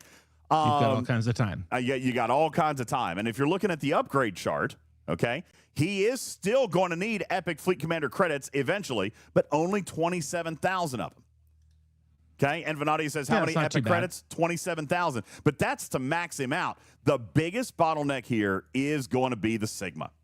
And the bottleneck is going to be on how quickly you can earn the Sigma. All right? Because but the good news is you're also not going to need to completely unlock all of the things, because once you unlock the node ability, you're never going to invest a penny in the Borg ability or in the Cardassian ability, because why would you? Just go after the node. You're confusing so these apples maxes and bananas. do represent the whole max. Nope, you're confusing apples and bananas. You're talking about skill points. We're talking about Sigma Fleet Commander credits. All right. Oh, you're still on the commander credits. Fine, Sigma fair. Fleet Commander credits are what it costs to tier up the officer up to tier 20. Okay? And not only that, as Burton points out, the node targets are 3 times as hard. We expected players would only do the node, but the DPR is over 300% higher. It's kicking some players' asses. That's probably not necessarily 100% the way to go right now, so we'll talk more about that later. But the Fleet Commander, Sigma Fleet Commander credits, this is going to be your bottleneck. All right. That being said, there is a converter. This is great. All right. There is a converter, and this is fantastic. This was not a part of the original design. They added this in, and that's it was new. This is exactly. What level do I start needing those? Because here I'm about to bump him up, and it's still. Do I get through 6 levels of him? You said no, only 4. You at 3. You're going to need 300 Sigma credits to go to tier 4, but you probably should have 300 right now.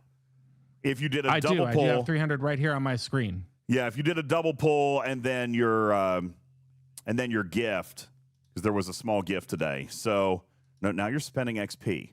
Go to the tier. No, well, I was just waiting for you. Here it is. Boom. So yeah, you just took him to 4, and now you're out. So you've got 600 more, and it's going to cost 700 to. Look, you can buy 1,400. But you don't need to, because again, all the math is already done. No, you don't need to. Yeah, you definitely don't need to, because all the math is already done here. All right. Now, the skill points, that's a totally different conversation.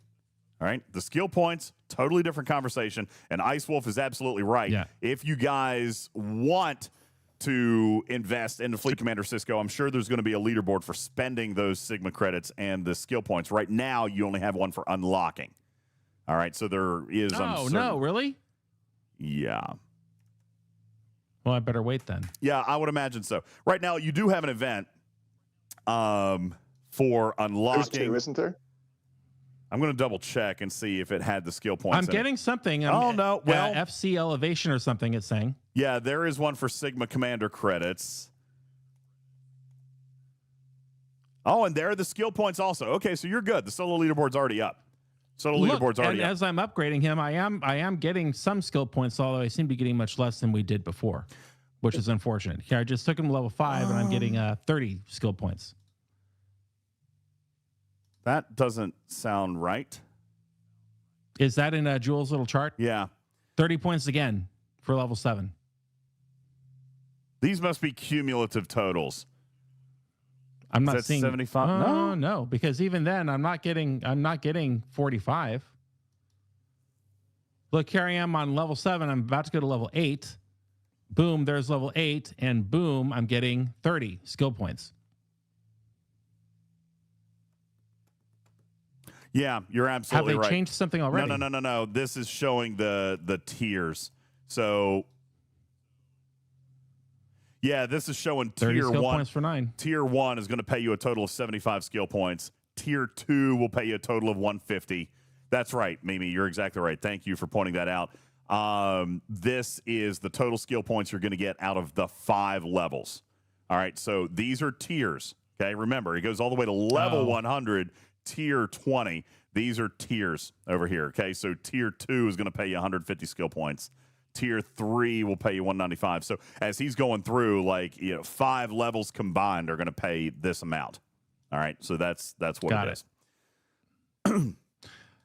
So which tree am I going down? Am I going down the left tree so I can get that active ship ability done first? Totally depends. All right, so let's talk a little bit about this. Here are your skills. Okay, Tactician has 2 always-ons. One is on combat start, increasing isolated damage against non-Armada hostiles for faction ships G5+. It's small, starts at 1%, goes up to 15% at max, total of 4,000 skill points. All right, that's an always-on. You have combat start, increasing weapon damage against outpost and retaliation targets. You've got the node outpost. Hey, Jules, what's up, baby? Thank you for the 39-month resub. Jules Verne, man of the hours here. And he's on the stage. I have that up on... Hey, Jules Verne. And he's on the stage. What are you doing, baby? We were just talking about some of these skills. Here's the thing. Just like we talked about this morning, Griffin, I think it's going to depend on what you want to do. The left one is very much PvE based. Okay? Well, I want to get this psionic defense done because I want to go and get those nodes. Well, I think you need to kill the node. I think you need to wait a minute. Okay? I think you need Why? You need to wait a minute. Because well, you know what? Go ahead. What happened? Go ahead. No, go ahead and do it. Because that's what we're doing today. No, we're doing everything wrong so that we can show everybody else what to do correctly. You're the one who what could possibly be wrong about getting the node stupid ability done so I can eliminate that bottleneck and I can just go for the node? Please go ahead and spend hundreds of dollars on that to still get your ass kicked. Please. By whom? By whom? By the node. Okay? The what? node. But that kills their active ship ability. Okay. Jules, tell him why he needs to sit down and be wrong. Welcome, ladies and gentlemen, to Jules Verne.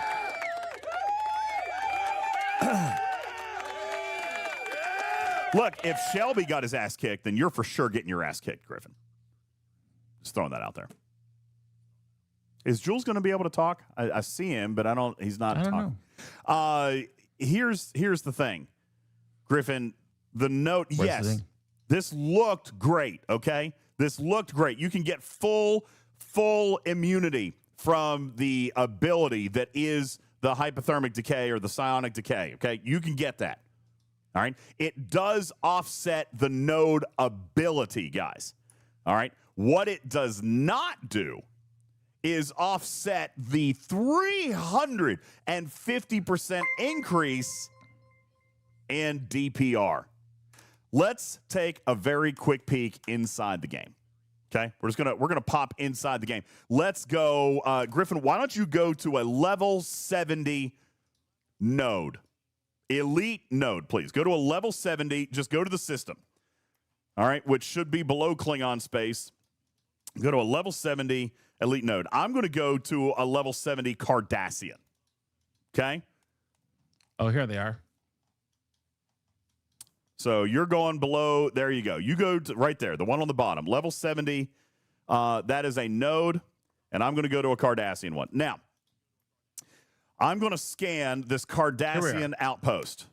Okay, this is a level 70, same as what Griffin's going to be looking at, and I'm going to scan, and I'm going to take a look at the DPR. Okay, my DPR is 36.5 billion. 36.5 billion. All right, let's take a look at yours. 36.5 billion. I might be looking at the wrong one. Stand by. Uno momento, por favor. DJz is confused. I am confused. It's not the outpost. It's the actual retaliation hostels. Ah, thank you. It's the hostels. Okay, I knew I wasn't crazy about this. It's not the outpost. It's the hostels. Okay, all right, fair enough. That means we need to go to Spock's Club or go to stfc.space. Okay, so let's find that. That's Spock's Club. Here we go. All right, let's go over to the hostels and see if we can find it. Are those loaded even? Are they actually loaded? Highly doubt it. Node. Yeah, they are. Oh, those are the outposts. What are the hostels called? Anybody know? They're not in here. Cruzito says, see, we're doing everything wrong here, so folks won't. Yeah, I know. That's what we're trying to do. Anyway, listen. You can count on me, Cruzito. Here's what I'm here to tell you. Search for the system. Okay, let's try that. Good idea. Griffin is in, what system is that, buddy? I'm in the beautiful system of Kythera, Kythera, Kythera. Kyth. Shelby, what? No, Kythera. Kythera. Okay. All right, here we go. Here is the elite Kythera. Let's take a look at the hostels. Aha! Got it. Okay, so here is the Armada. Here they are, the controlled Gaylord class elite hostels. Okay? So I'm gonna save this page, and I'm gonna open up another one, and give me. Let's come back into my game, and I'm gonna go to Zentheris. All right, let's go to the hostels and go to Zentheris, and we'll take a look at these hostels. Okay, so here's what we got. This is the card. This is a Borg one. All right, this is a Borg one. Let's just take a look at the battleship. Fair? Look at the level 70 battleship. This is a Wave 1 hostel. Okay? This hostel has a DPR of 12.3 billion. This is a Borg. Okay? Looking at the same Wave 1 level 70 battleship hostel in the node. There we go. There's your DPR of 72 billion. Okay? Well, that's a little bit more. 12 billion, 72 billion. I was incorrect. It's not 350%. It's 600% more difficult. Now, here's where this can maybe. I haven't thought about it. I haven't done the math on this thing yet. All right. Griffin, go to your node. And actually, we might be able to find it here. Let's see. Elite buffs for a node outpost right here. What do we have? If you're going to do a level 70, you've got Apex Barrier. Here's where they hoodwinked us a little bit. Okay? You've got a 600% higher DPR. There is one way to counter that. What is it? Shred. Barrier, actually. The opposite of that. Barrier. Barrier. What does barrier do? For every 10,000 barrier, you basically double your life. Okay? Magoo says the sheet is wrong. It's 40,000 for Apex for G6. Oh, great. Okay. I don't know if I want to mess with that. You know what? I'm going to. I see the pattern here because it's 20 for G5. Magoo says it. Yeah, 40 and then 60 for G7. I just didn't want to change it, Magoo, but I will. Okay, so 40,000 Apex Barrier, okay? Which means that it's going to eliminate, I don't know how you do that math because it's efficiency formula, so Magoo can probably help me with that. But 10,000 Apex Barrier basically doubles my lifespan. The only way that you are going to be successful against the node is not only, Griffin, with your skill, okay? Because the skill is going to be required. Absolutely. Okay? This skill, absolutely going to be required. But it will also be required for you to be very heavily invested into this buff. All right, which Burton says is going to reduce the overall damage by about 80%. Now, see that you stole my secret. I thought you were going to forget about the buff. Yes, coming out here, I'm going to have to max the buff. You are going to have to max the buff, and can we afford to do that? Well, that's 500 million Sigma par steel, and it's a lot of component credits. Look at these. 15,000, 27,000, and 1,800. That's a lot of component credits. Not only that, but to max this node actually requires prerequisites. Okay? You can't max this node. Remember, you can't max these nodes until you have 15 levels of buff. So you're going to have to spend on another buff along the way, which is worthless because against the node, they're PvP. Yeah, they're all three PvP. Oh, coconuts. See, that's what I'm saying. The skill looked right. We said this yesterday. We said, hey, this is going to be the one. Even this morning, we said this is going to be the one that you guys need to spend on. Hyperthermic decay, go against the node. It makes them the easiest one on the map. We didn't see the 6 times DPR coming. Mr. Tiger is sitting back laughing his tigery butt off. Okay? He sure is. His tiger tail. He sure is. He is just wagging his tiger tail and being all kinds of cute and funny because we fell for it. And I don't mean that in a devious, deceptive way. He laid a strategic trap. Okay? He laid a strategic trap, and kind of, be honest with you, I'm not a favor. I'm not going to fight him over cool game design. I like the trap. I like the puzzle. All right. Riskbreaker I could just see him standing there with his jar of currencies over his head, shaking it and laughing at us. Now, Riskbreaker says it brings less value to Cisco. Here's why I actually disagree. Okay? Here's why I disagree.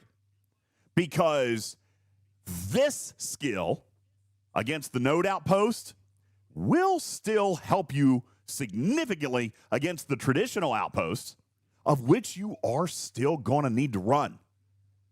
The directives are different. Okay? You are still going to be earning regular directives. Okay? Those are in your gift section. You're still earning regular directives. Right here. I'm over my cap. But you're also earning The rare ones. And by the way, there's not a claim for that, so I have no idea where they're actually coming from. Does anybody know where they're actually coming from yet? I don't actually know where they're coming from yet. I still haven't seen them. I see them in the Battle Pass. Your but directives? The elite directives. We got one start today. They gave us one. But I'm assuming the Battle Pass is the only place that I see them right now. They gave another start in the redeem code. Hey, which there are two. Look at that. Yeah. So there's the 51 plus and the 50 and down. Here they are. Never mind. Can't see anything. Found them. Yeah, here they are, guys. Oh, no. Right here. Can't you see them?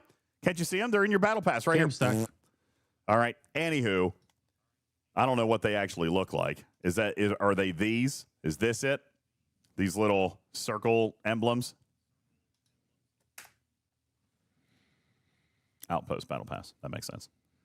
No, I don't think. Is that it? All my Battle Passes are borked. Why? Why? Scopely, fix it. My entire Battle Pass is borked. No, I'm in the Outpost Pass now. Second column. That's what these things are? Well, I can't actually pull them up, so I guess that's what they are right here. These little purple triangle thingies. Okay? That's correct. Separate directives. Okay? That's a separate directive thing. So, you are still going to need to be able to run the original ones. Running the original nodes may still be better for you. Okay? It's fine. I did update my client. All right? Now, that being said, I'm not going to say that this skill is a waste, all right? But it's certainly not going to be exactly what we all planned on jumping into immediately. Shelby did it before we found it. Shelby, thank you for fueling our research. Thank you, Shelby. Well done. Shelby. Good job.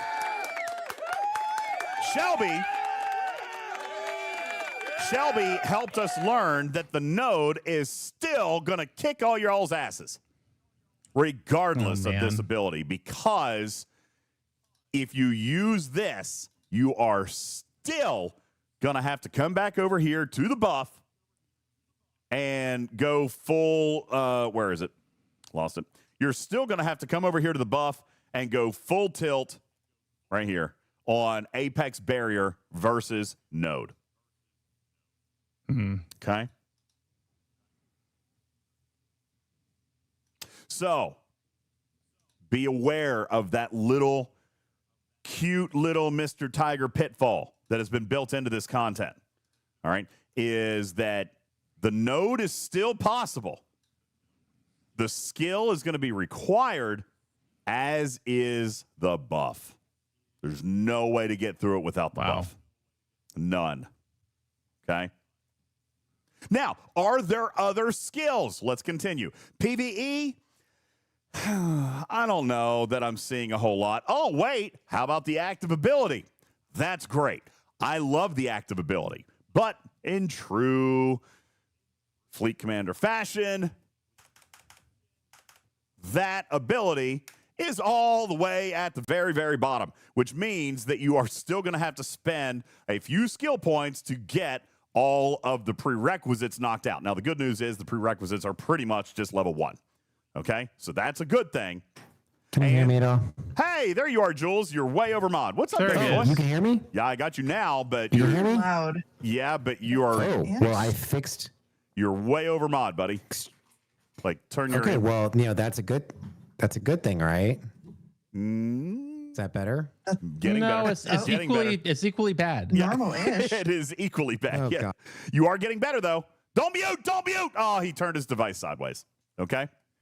Now, I will tell you, trying my hardest. You think that the prereqs are not that bad, but I'm watching how far I have to bring Cisco up to get down there at the bottom, and I'm not too happy about it. Tier 9. That's it.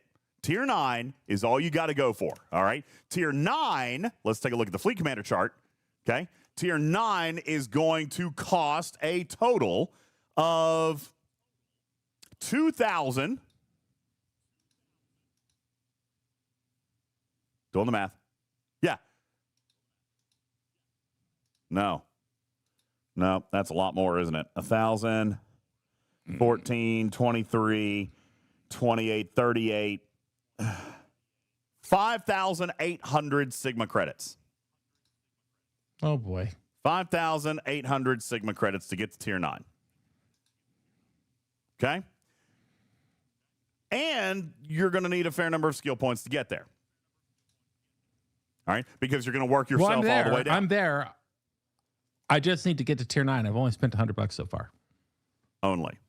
And therein lies my rub. Therein lies my rub with some of this content. Okay?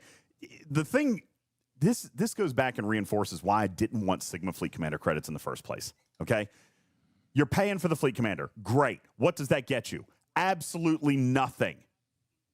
Nothing. No ability whatsoever. It gets you a seat at the table. That's it. That is the ability to you walk in the door. You walk in. That is your RSVP. You get to come inside now. All right. But now that you're inside, oh man. Now that you're inside, now you have to buy the Sigma credits. Okay? Yep. But even the Sigma credits give you no ability. The Sigma credits are another gate. The Sigma credits give you the capability of spending skill points. Well, you do get skill points in exchange for the credits as you upgrade the officer. You're right. Commander. At that point, you will have received approximately 1,900 skill points.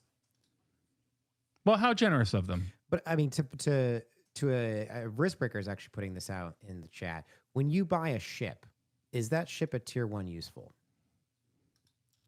Depends. No. Now, if you buy it for the aft, cases, the tier 1, you're just buying it for the aft shot, then of course it's useful. But as Risker points out, what you're actually purchasing is saved plunder, and it will take quite a bit of plunder. And if you want to do this speedily and spend lots of plunder on acquiring him, you can get it done 67 days. By buying a $100 pack, you're saving yourself 67 days of progression. If you're like most players, particularly G5 and early G6 players, you don't have that much plunder. You're going the slowest route and saving 200 days for $100, which I get just determined on that alone, $100 goes much farther, saving 200 days of progression. I get it. It's time. That's what you're paying for. But and I hear you, okay? But that's the false narrative here, guys. All right. I don't think that the triple gate was necessary. If you just wanted to put a time gate on it, then put a time gate on it. It didn't need to be triple fold. It didn't need to be triple layered. Okay. This is what I argued against with Sigma Fleet Commander credits from the very beginning. Okay. That's what I argued about from the very beginning. Yeah, Jules, you turned yourself down a little too far. If you can come back up a little bit, that would be appreciated. But you buy the Fleet Commander. Great. That's like buying a ship. Okay. Mm-hmm. You buy the ship. It's not useful tier 1. You still got to pay to upgrade it. That's fine. To upgrade it then, all right, that could be the Sigma Fleet Commander credits. Fine. That's what we're using to tier it up. Okay.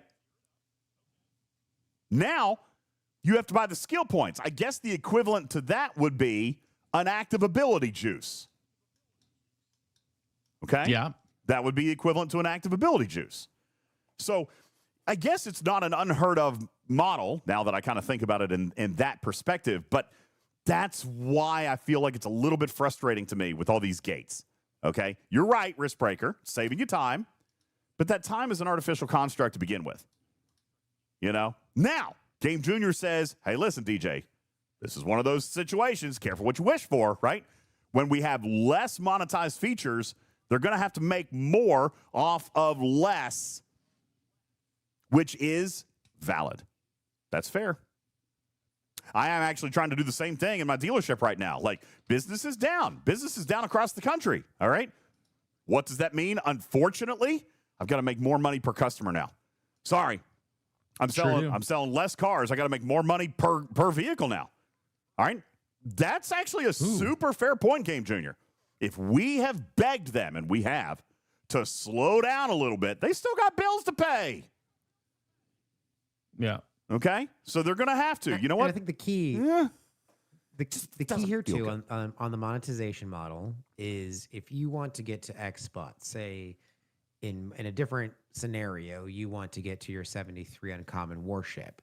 it's not just about progressing your building through, the 5 or 6 different types of currencies you need to do that. It's also progressing your reputation and getting the faction credits. This is the same thing.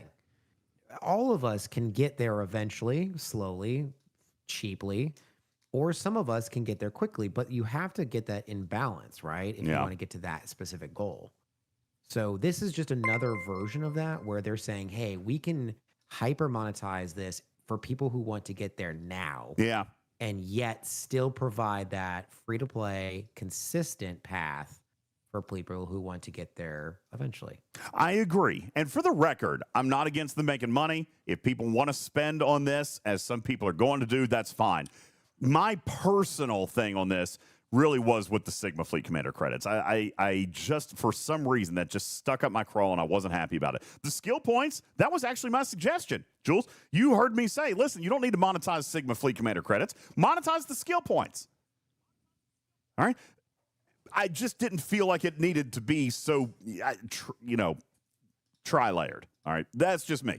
Now, coming back to the original conversation, the original question was, what tree do you focus on? Well, Griffin is clearly focusing on Tactician. Why would he do that?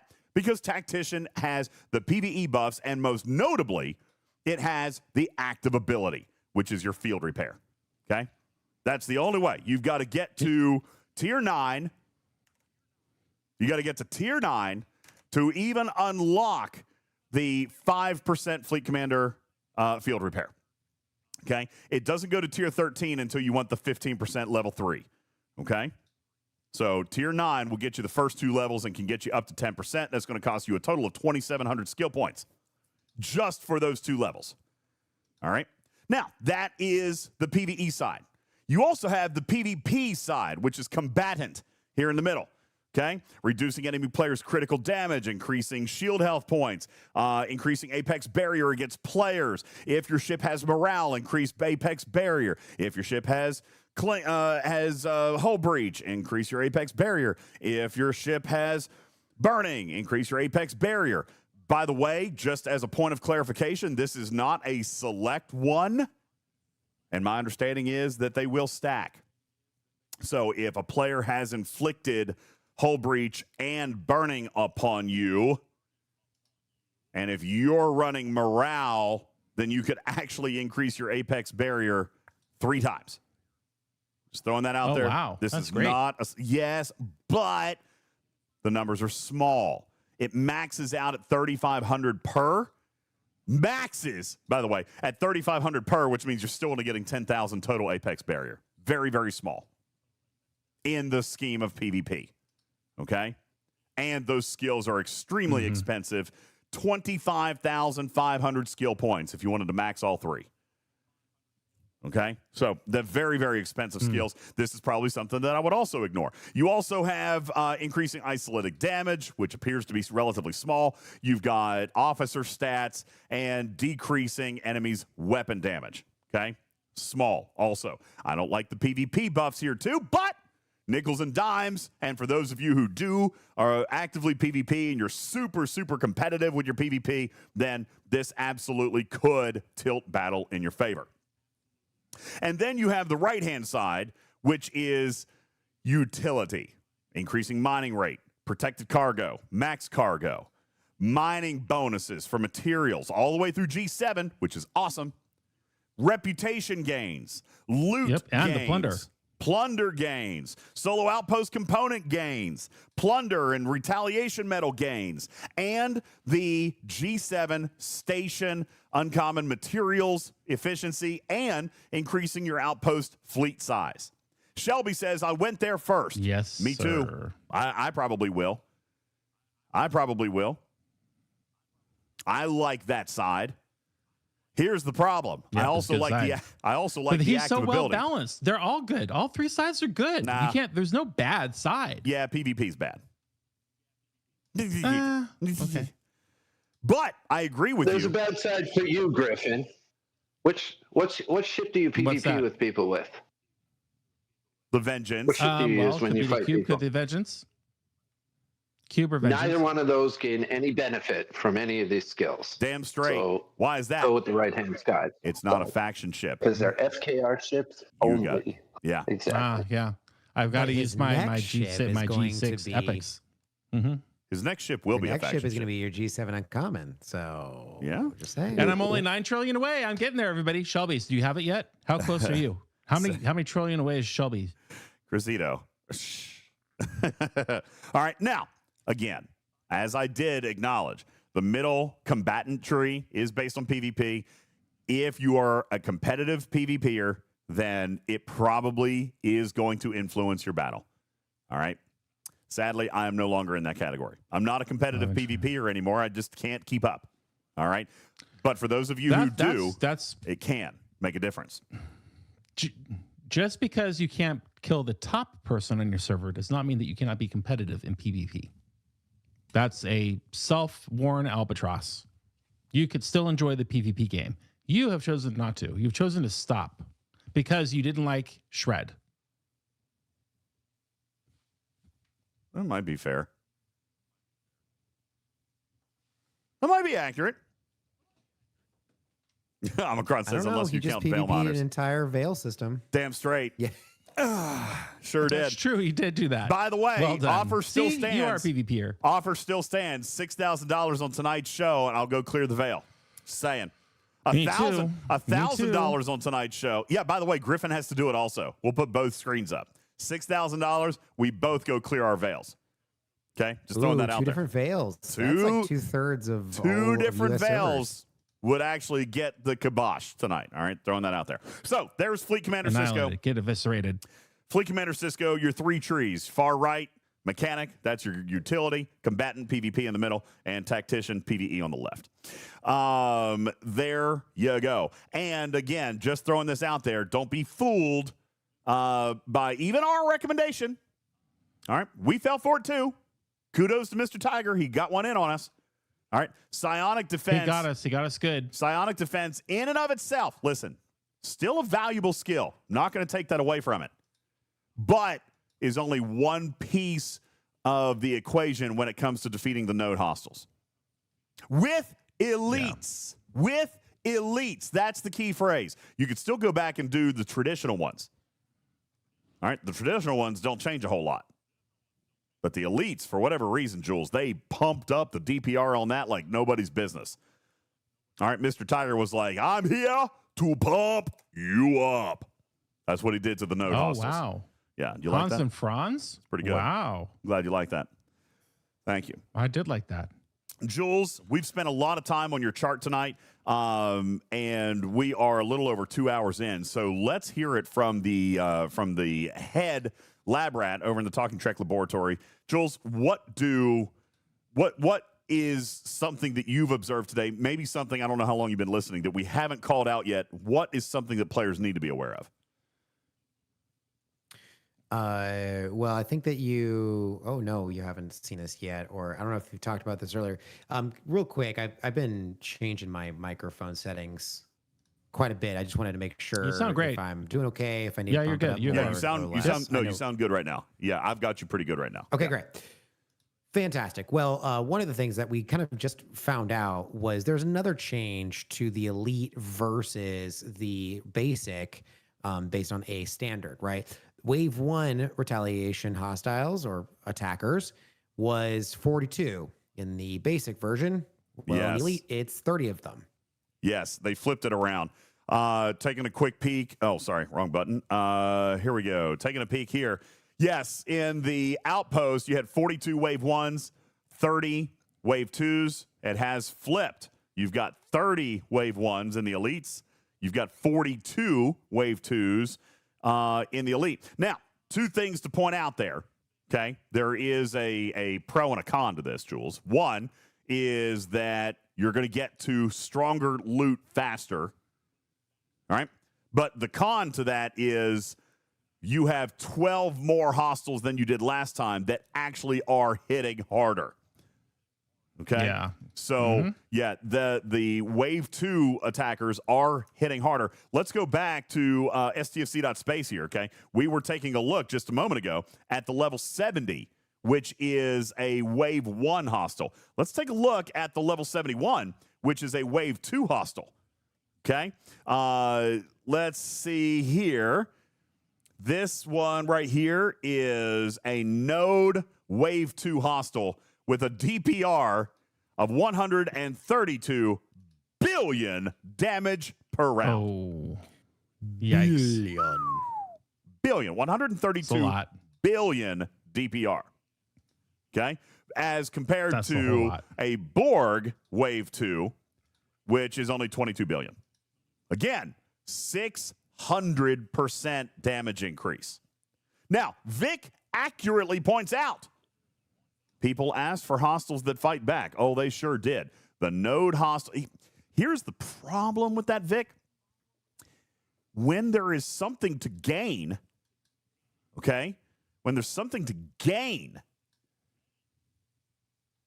then it doesn't strategically, efficiently make sense for us to do that. If we're doing it just for the challenge, yeah, fine. But if I get paid the exact same for hitting a hostile that's 600% weaker, we're going to do that, right? It's not a 600% loot boost. As a matter of fact, the loot doesn't change at all. You know? So, oh, God, I'm changing things. Oops. Oh, not again. The loot doesn't change at all, actually. So that makes it a little bit of a tougher sell. Okay?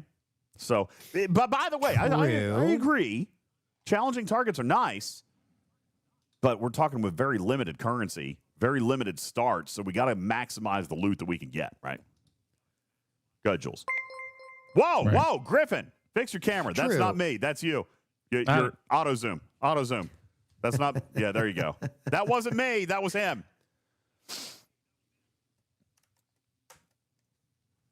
There we go. I think it's the green. We're back. That's what's messing it up. It could be. I'm less mad now. We don't have to be green anymore. It's okay. We can go back. I'll fix you up. Okay, no more green, Griffin. I set my piece. Hey, very quickly, Griffin, can you do me a favor and go to a node traditional level 70 system, please? And just give me the name of the system so I can look that up. I want to compare the traditional ones too. I don't think it's as big of a difference. There are a little bit of a difference, but I don't think it was this big. It doesn't matter which one. So like Arden. I want a node level 70 traditional. That's all. Oh, a node 70. A node 70. You didn't think it was that big? I didn't think it was that big. That's what she said. Okay. Thank you. Thanks, Griffin.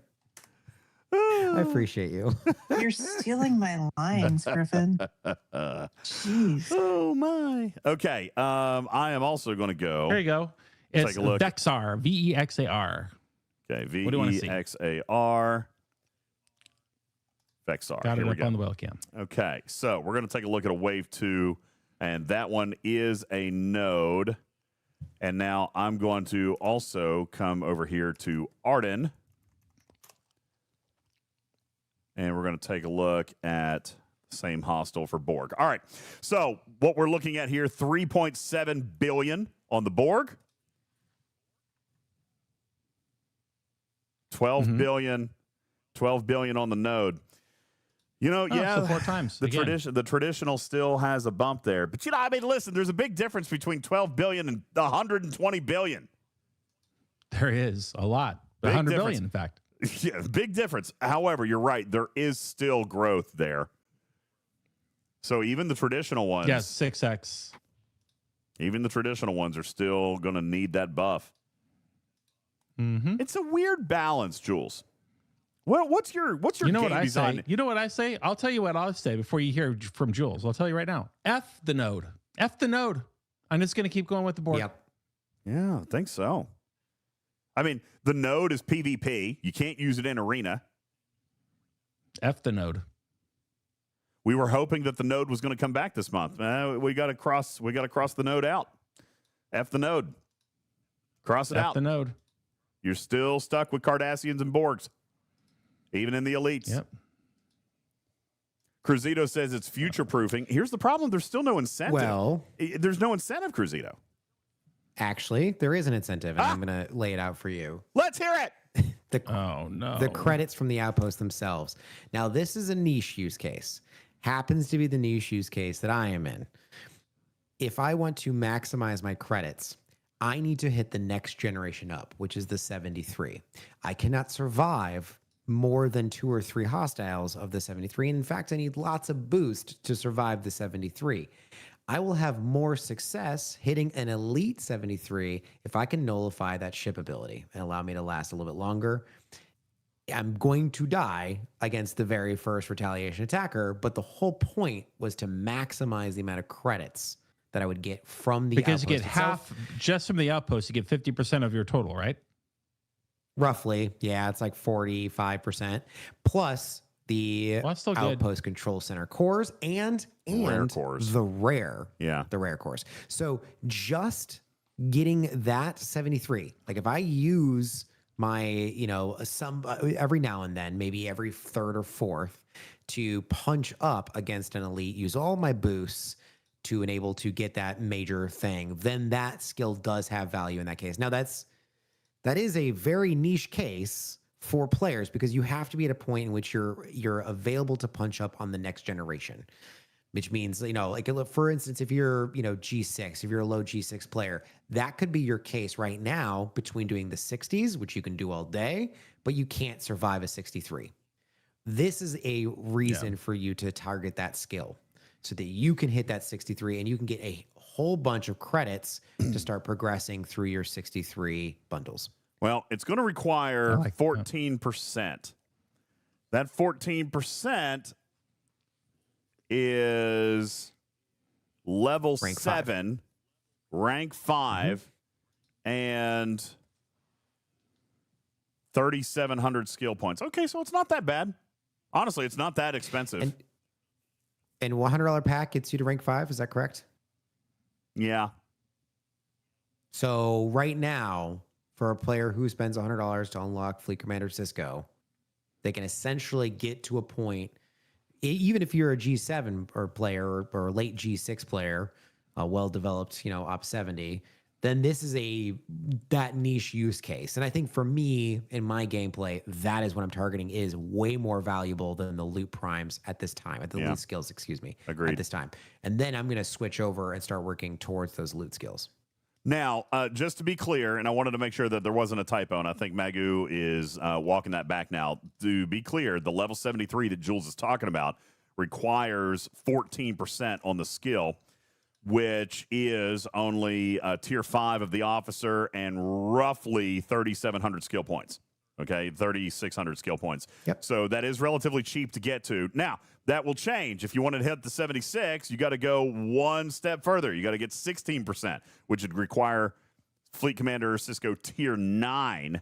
Okay, and then 20% would be if you want to kill the level 80s. But to get that 73, and the reason Jules is talking about that, and I'm going to blow this up here so you guys can see, the reason he's talking about that is right here. These credits, okay? The start, the kill chest, all right? Going from a level 70 pays 50,000. But going to a level 73 pays 500,000. Literally a 1,000% increase. Okay, so that is potentially why you would want to look at doing that. But do you still? I mean, Jules, why would I go against a node if I could just do a Borg or Cardassian? They pay the same. Because you're still, they don't hit the same in the very first outpost, right? We're not seeing the increased DPR in the outpost, right? That's what we were mathing out, that it comes in the retaliation. It comes in the hostels. Whereas the Borg, even if you have a very high isolated defense, there's still going to be some isolated damage that comes through. Yeah. Same thing with the Cardassians. Even if they have a high apex barrier and you have a high apex shred against them, well, they still have a barrier at some point. You cannot get those down to 0. The Psionic Assault is the only one you can get down to 0, meaning that they have no ship ability to counter. Yeah. And that's why that's why we were all thinking, hey, the node outpost is the way to go because you can do it all. What we found now through testing and now DPR. Actually looking at these hostiles or these attackers, because we weren't before, because we weren't running them, is that the attackers are the problem. Yeah. The outpost aren't. So if that in that niche case, I think it's valuable. But to go back to your other question of like what skills I'm still going to be targeting now with all the new information that we've gotten today, it will be, I'm still going to do the psionic defense because I'm in that niche case, but then I'm going to move towards those loot because those loot skills will take some time to get to, but once I get to those loot skills, they are going to give me some value even early on, because some of these are just going to be useful just to have more. More loot is always good, and eventually the ultimate goal for my game with Fleet Commander Cisco is the G7 uncommon skill, or the uncommon material. And the earlier you get there, the more you're going to take advantage of it. You don't want to do that when you're in Op 74 already. Yeah, that is a relatively expensive side of the tree, sadly. But Jules is right. The more beneficial long-term skills come out of the mechanic tree. Now, I'm curious, Jules, do you feel early that it is worth chasing Cisco's active ability?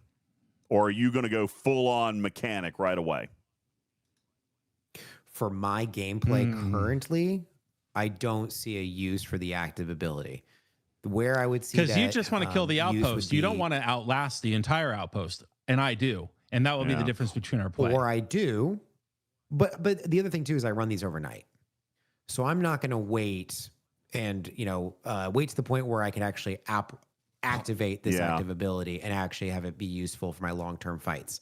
I either want to you don't have to go pee in the middle of the night. You need to drink more water. But do keep in mind, this is not Outpost exclusive.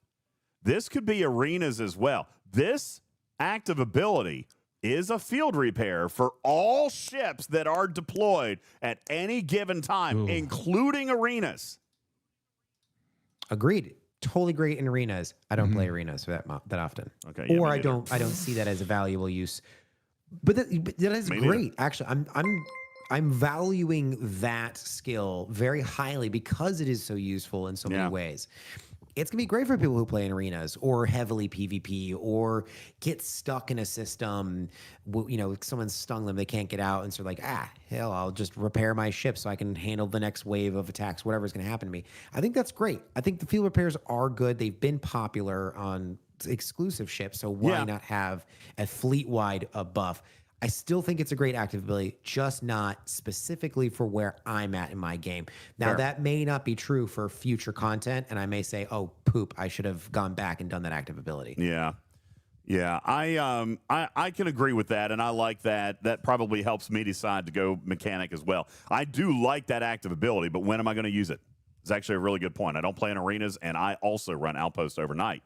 So it's a fair point. Scalyback says, what about in Starbase Assaults? You know what? You got me there. Going full tactician now. You got me. Oh, wow. Going in. Listen, I could use it in the Veil when I'm sweeping the Veil.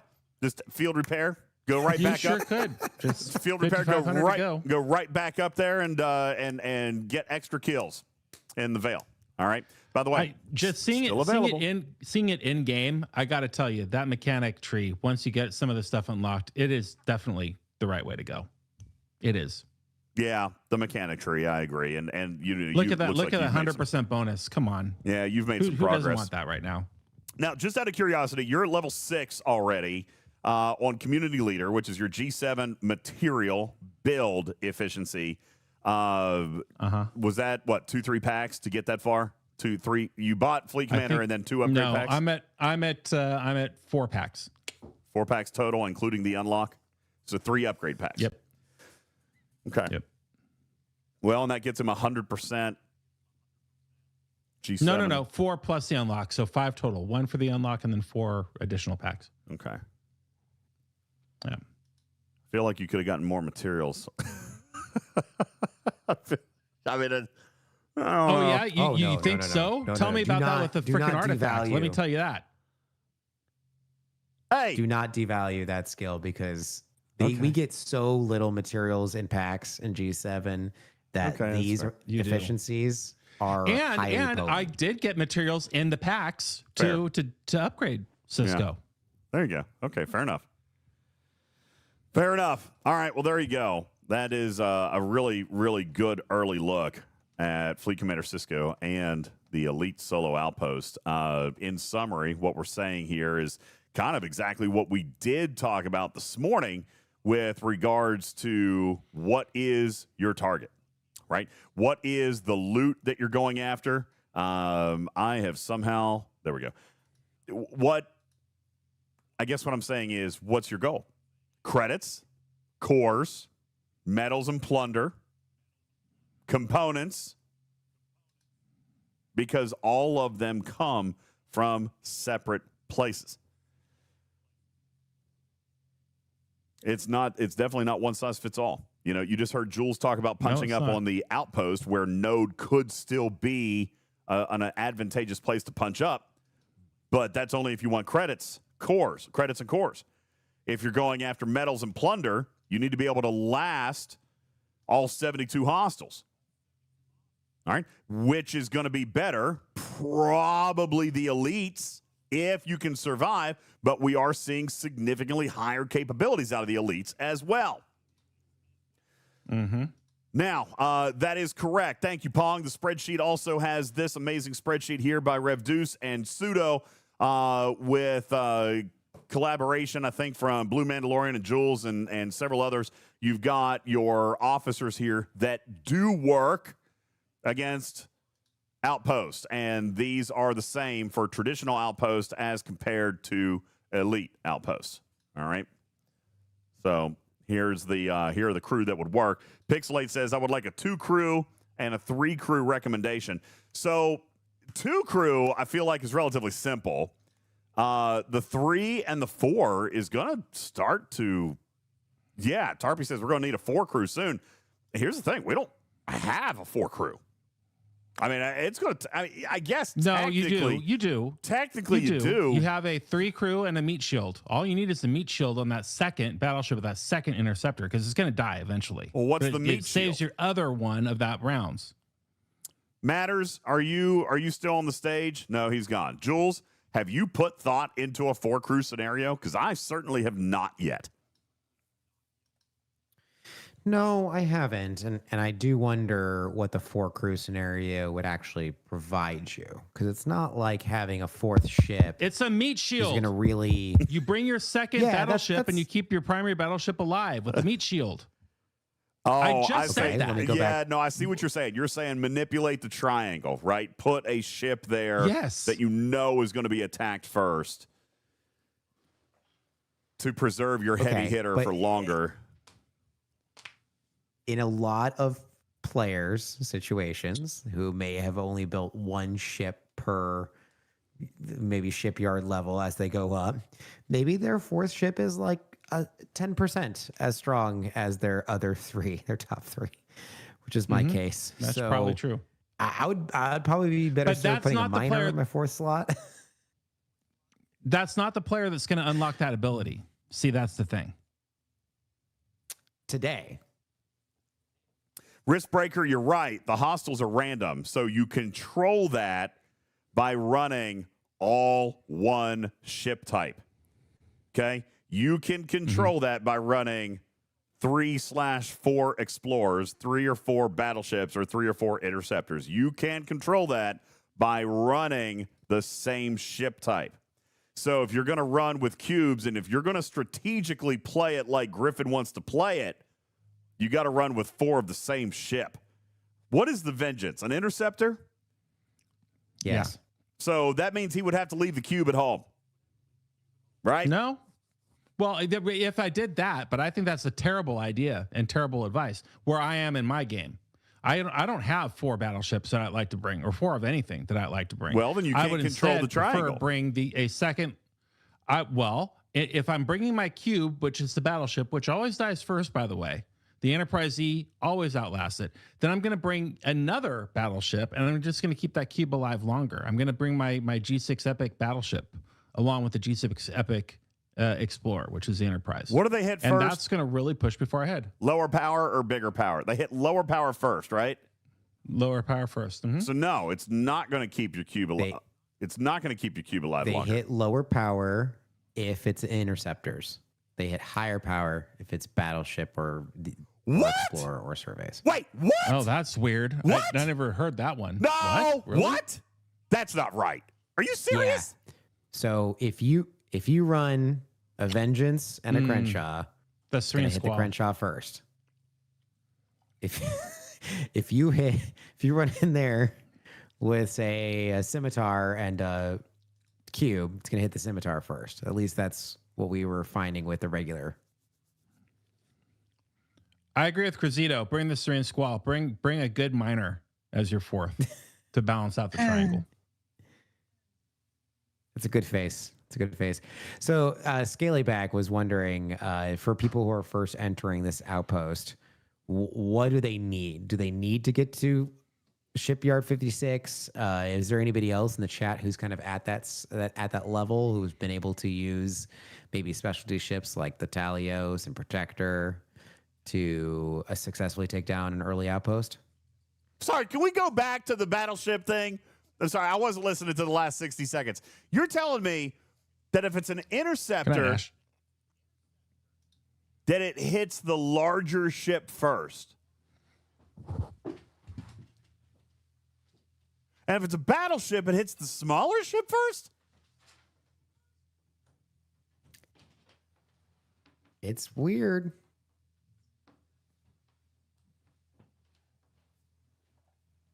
That was happening to me too.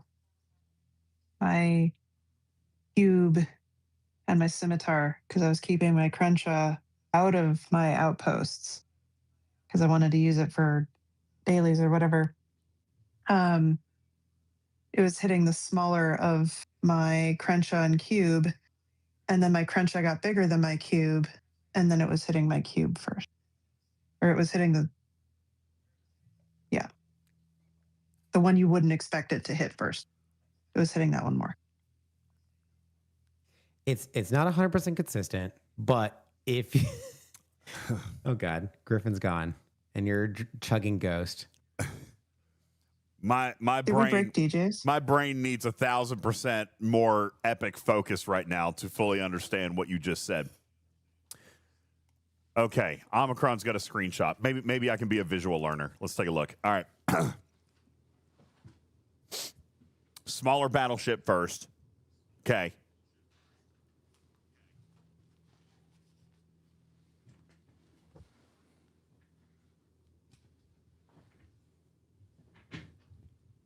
This is what we expected. It hits the No, smaller. that makes sense. So the smaller, so the smaller one makes sense. Okay. I mean, that cube and scimitar are really close together, so I'm not sure if I believe those power numbers. Maybe based on grade, Cruzito has an interesting thought. Hey, you know what would help us? Very early on last month, though. You know what would help us with this? If the freaking battle logs were accurate. How about we fix the stinking battle logs? You're breaking my brain right now. Get mad about it. You're asking for a lot. Just give me a freaking accurate battle log, please. It's just a CSV. It's literally all the data's there. It's all there. Everything in the server, every formula, every math equation, every parenthesis, every multiplier, additive thing, and the subtractive thing, they're all there. All the numbers are there. All the numbers are there. Just export it. Breathe. Just export it into the battle log. Can you just go drink more Ghost for a second? Drink more Ghost for a second. What we're going to do is the lab is going to go back because I very strongly remember when we in the lab were finding this out, like about this time last month.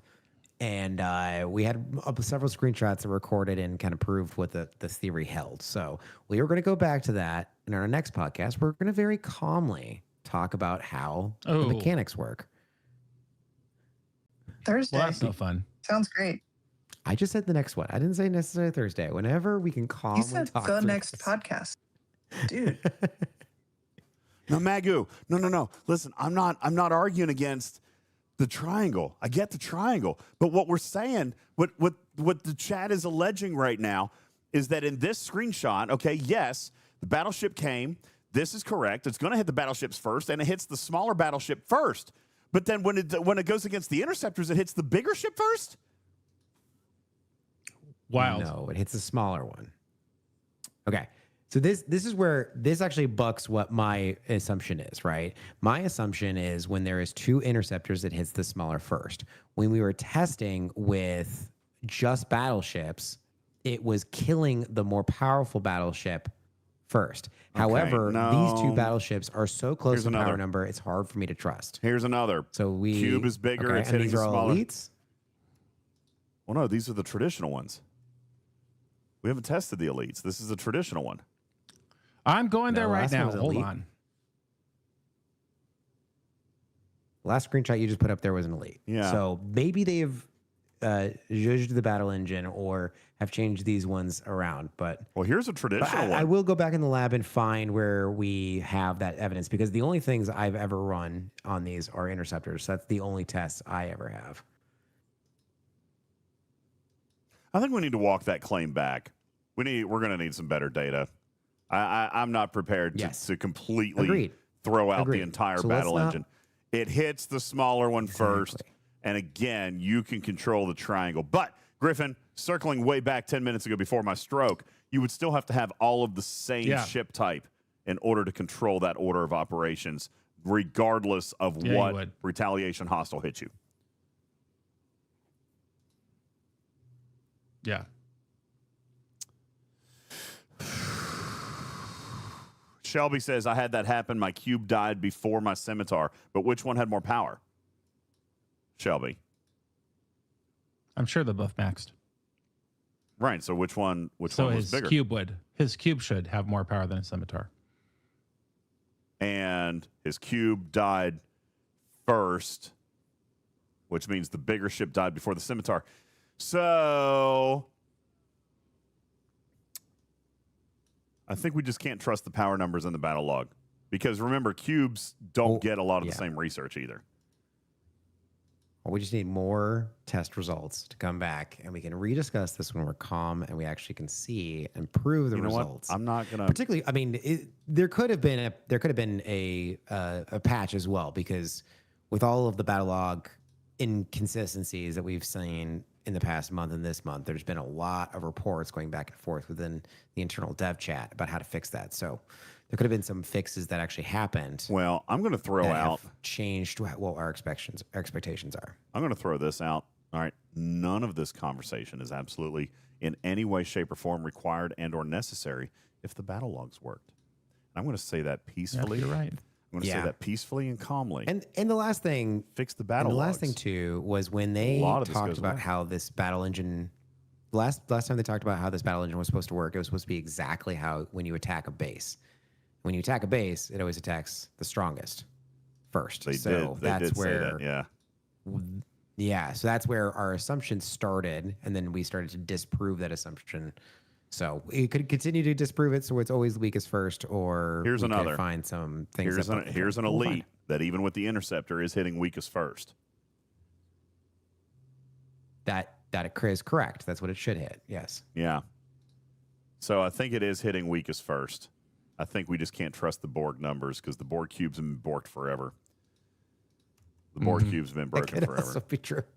I mean, it has been. We know the Borg cubes have been borked forever. I mean, it's never been right. You know, just fix the battle logs.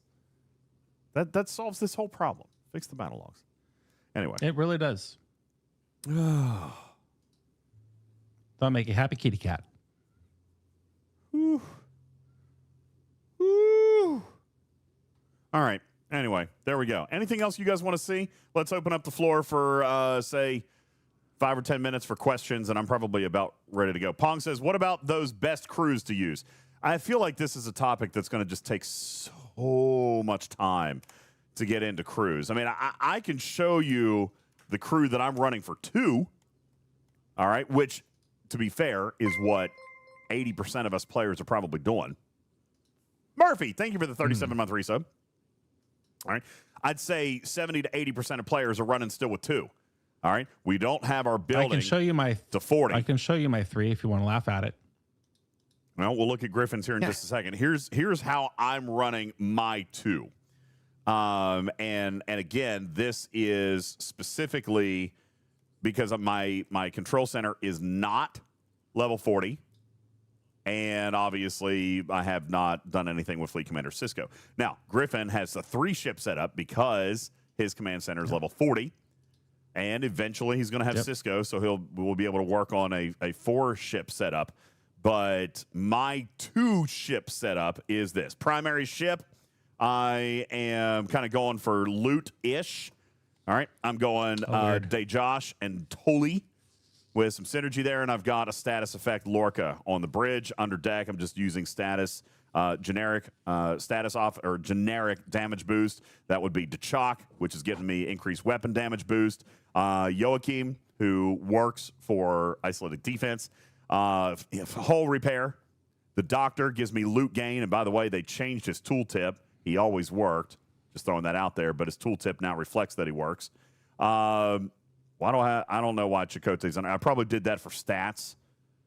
And then Odo. Okay. And then ship number 2, I'm also running a little bit of loot. But again, remember, I punched down. Okay. So I got Picard, Riker, and 5 over here. And then I'm just running whatever I can. There's a passive hull health increase, passive shield health increase. Actually, Black Ops and Benga does not appear to work because that's when fighting hostiles, so I need to pull him out. I got Pelia, I got Tendi, Mariner, Badgie, and again, probably looking at some kind of stat ability here I need to take a look at. Maybe Scotty. Yes, Scotty's who I meant to have there because he's passive shield health boost. So that's what I should be running here for Outpost 2. So that's what I personally am running. As Griffin says, I'm more than happy to show you and let you guys make fun of my crew setup. Griffin's got one you can make fun of. Listen, the thing is, you're working with very limited officers right now, so it's really, really tough to make this work right now, okay? Taking a look at the chart, here's where you can see captain's abilities that work on the bridge. Yes, DJz, Tolra. Where is she? Wait a second. I'll fix it. She works. Yeah, she does work. DJz definitely works. So, yes. Now, Toli doesn't. Toli does not, but I've got him there for synergy. And Tolra's officer ability does not work, but Tolra's captain's ability does. So correct. I'll make sure that she's on here. Yeah, literally, she's here for loot only. She works. Her captain's maneuver works, and I've got Toli here just for synergy, okay? His officer ability does not work either, okay? So I just have Toli here for loot synergy for DJz here on the 100, getting me to 140%, and then I've got a status officer, okay?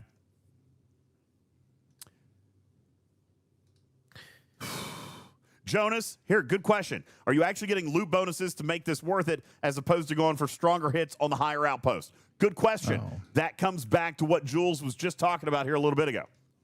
Okay? That comes back to, let me get back to that screen. Comes back to this. Okay? What are you chasing? Are you chasing medals and plunder? Or are you chasing credits and cores? There's a difference. Okay? Yes. My loot setup is for medals and plunder, but I'm going to change this around to combat abilities if I'm going to chase credits and cores.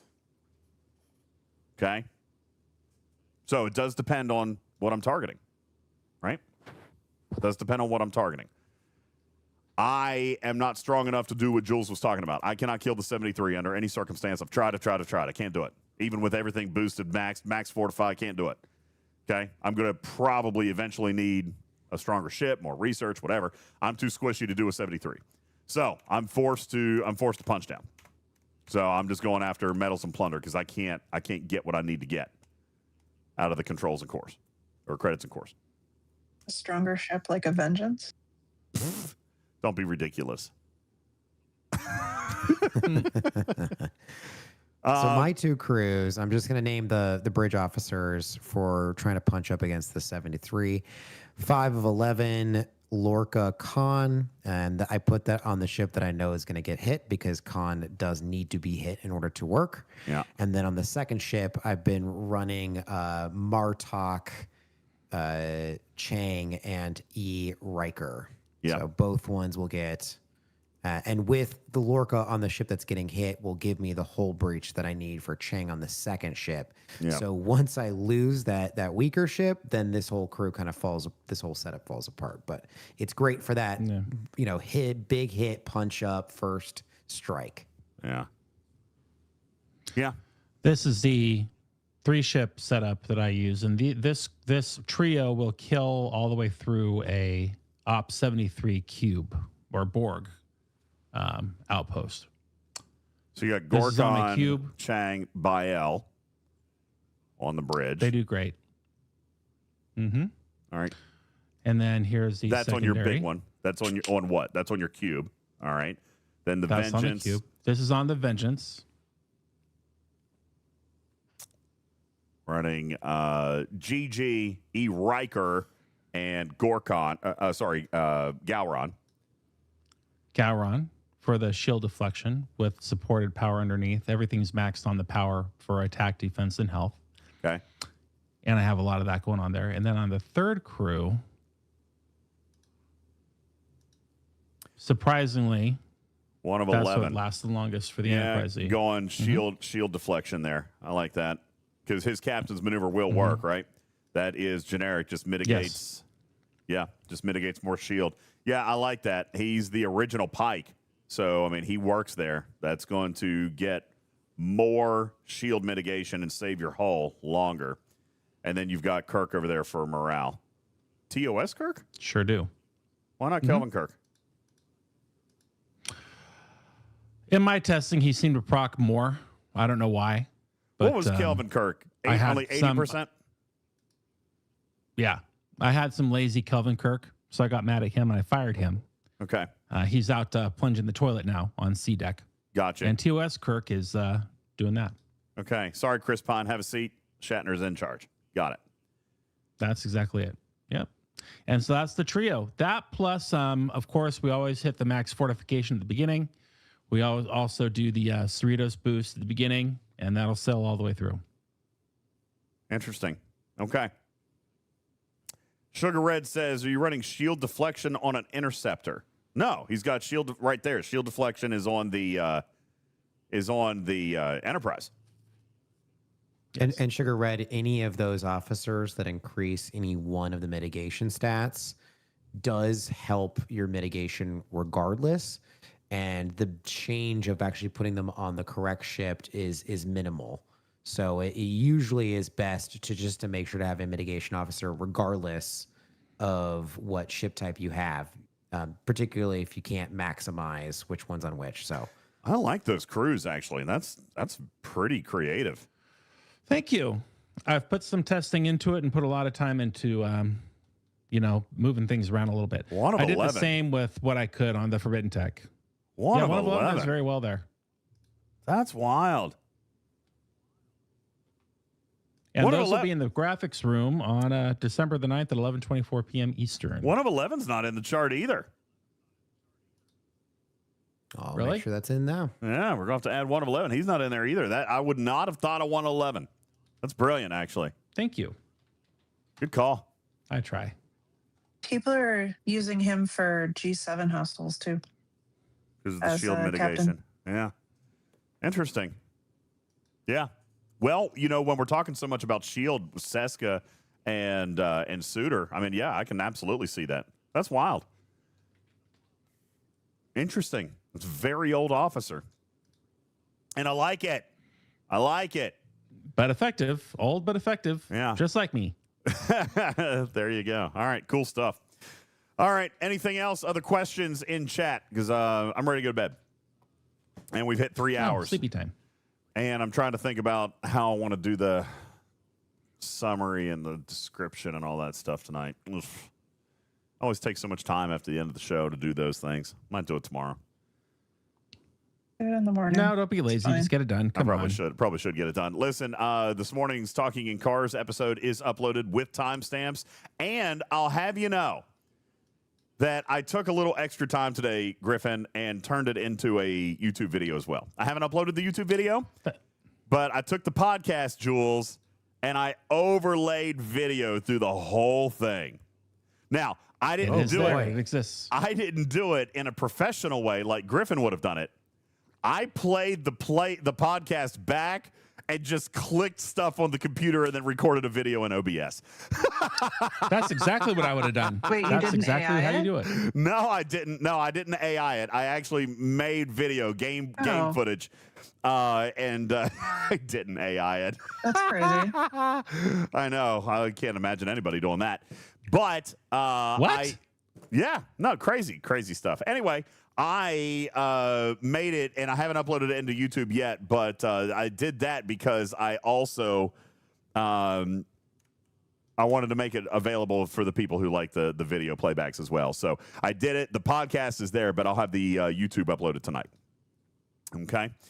Ooh. So there you go. You'll actually be able to see it, and all the stuff that Jules was talking about this morning, I demonstrated on screen while the podcast was playing. So. Oh, man. Oh, I just got screwed. Go back to the whale cam. Look at this. I thought I was going to be happy little clam. I'm working on my Frontier command. Everybody's happy. I'm about to get there. Look at this crap. Okay, I need level 13 of Commander's Authority. No problem. So I take it to level 12, and now look at these two stupid little gotchas that you have to upgrade before you can do it. You have prereqs. Wow, those are heavy the prereqs, too. had prereqs. The prereqs They have had prereqs. the prereqs had prereqs. You had to know that. Guess what those prereqs have? There I'm Other prereqs. screwed again. Oh, come on. Oh. Andy says, DJ, what level outpost do you hit with Loot Crew? So, depends. If I want to clear all 72 hostiles, then I'm doing the 66. But if I'm going after, cores and stuff like that, then I will do the 70. All right. So it just depends on it depends on what I'm chasing. If I'm going for credits and cores, I'll do the 70. But if I'm trying to see all the way through, which I've been doing because I've been trying to, chase down the metals and plunder, then I'll drop down to the 66. But I can do the 66 all the way through. All 72. One thing I'll say standard. about this pack, because we were afraid of the Cisco increase, is that we are getting a lot more skill points per $100 this time around than we were previously. Well, you should, because look at this thing right here. I pulled this up because we were talking about it in the podcast this morning. Here's what Jules was talking about. Look at all these other fleet commanders. Look at all of them. 140, 143, 130, 140, 139, 140, 140. 251. This is but again, you get more per 100. Inflation. It is inflation. Hey, Griffin. Oh, good. Can Everybody I can sleep ask at you a night. question? Oh no! Oh no! Less sleep. Well, Marsport. I have a crew question for you when you have a moment, Griffin. Yeah. He's up to 800. When you're done having your.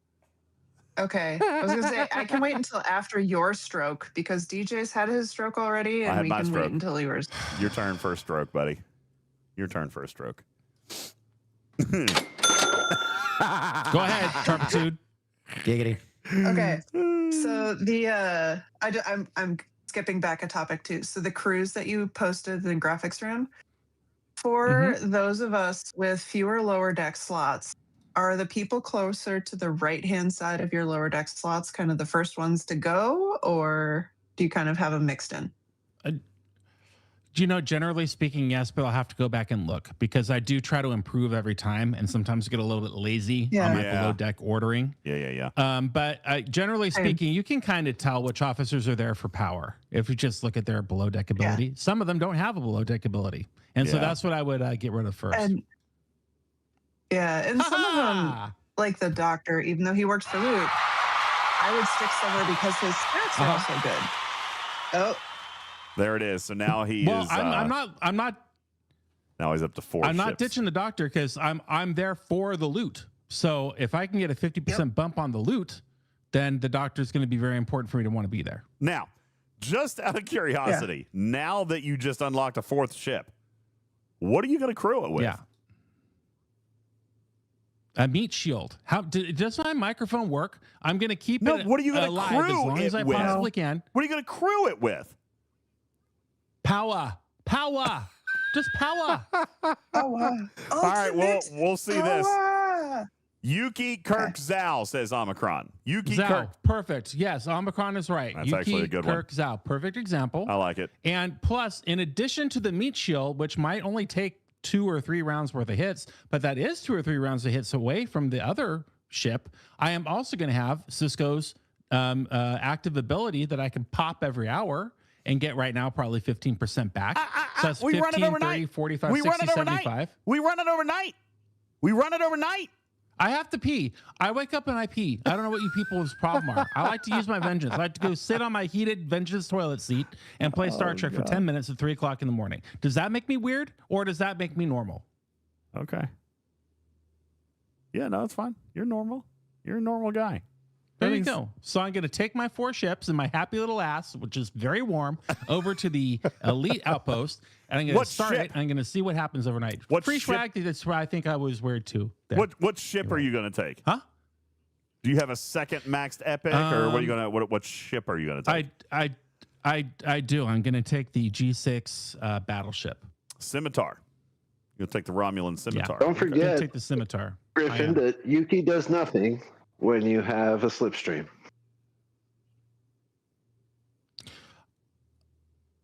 But why? You mean don't put her on the ship with the slipstream? Is that what you're saying? Right. You'd have to have the slipstream and Yuki Don't on bring her separate ships. if one of your ships have the slipstream. Oh, even if one of them because the has slipstream it, works for all your ships.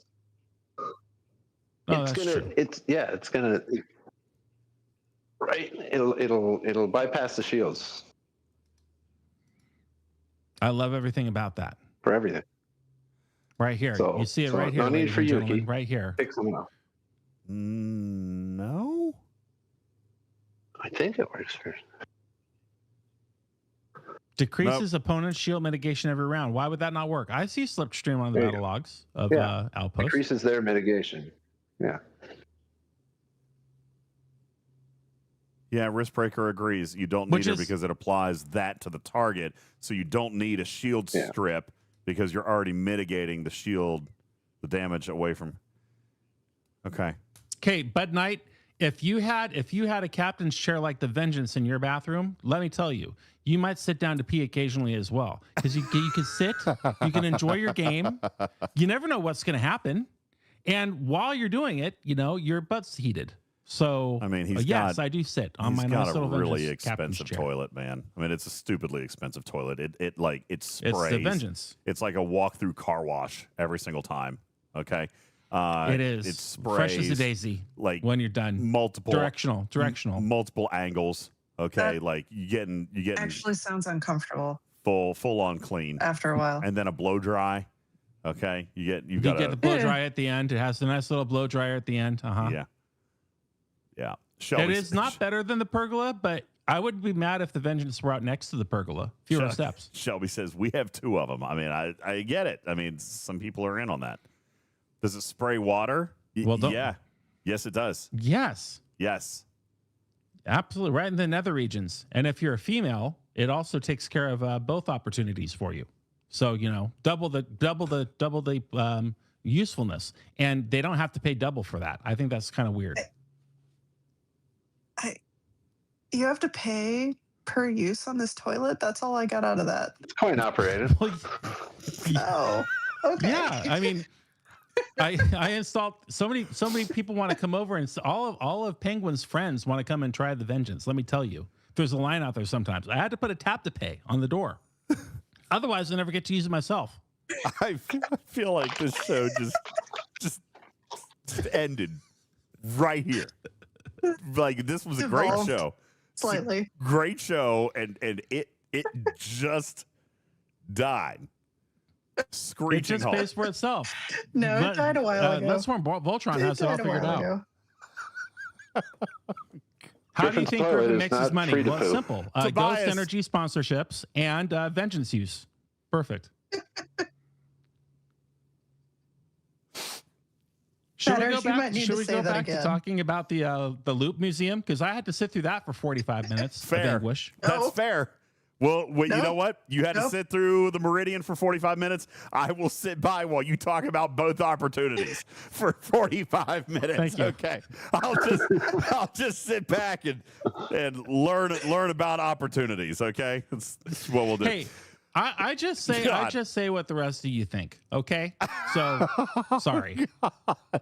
I don't know about that. All right. Questions out of the chat related to the game, if you don't mind, and not related to opportunistic toilets. To the vengeance? Yes. All right. Opportunistic toilets? No, the vengeance is definitely not free to poo matters. You're right.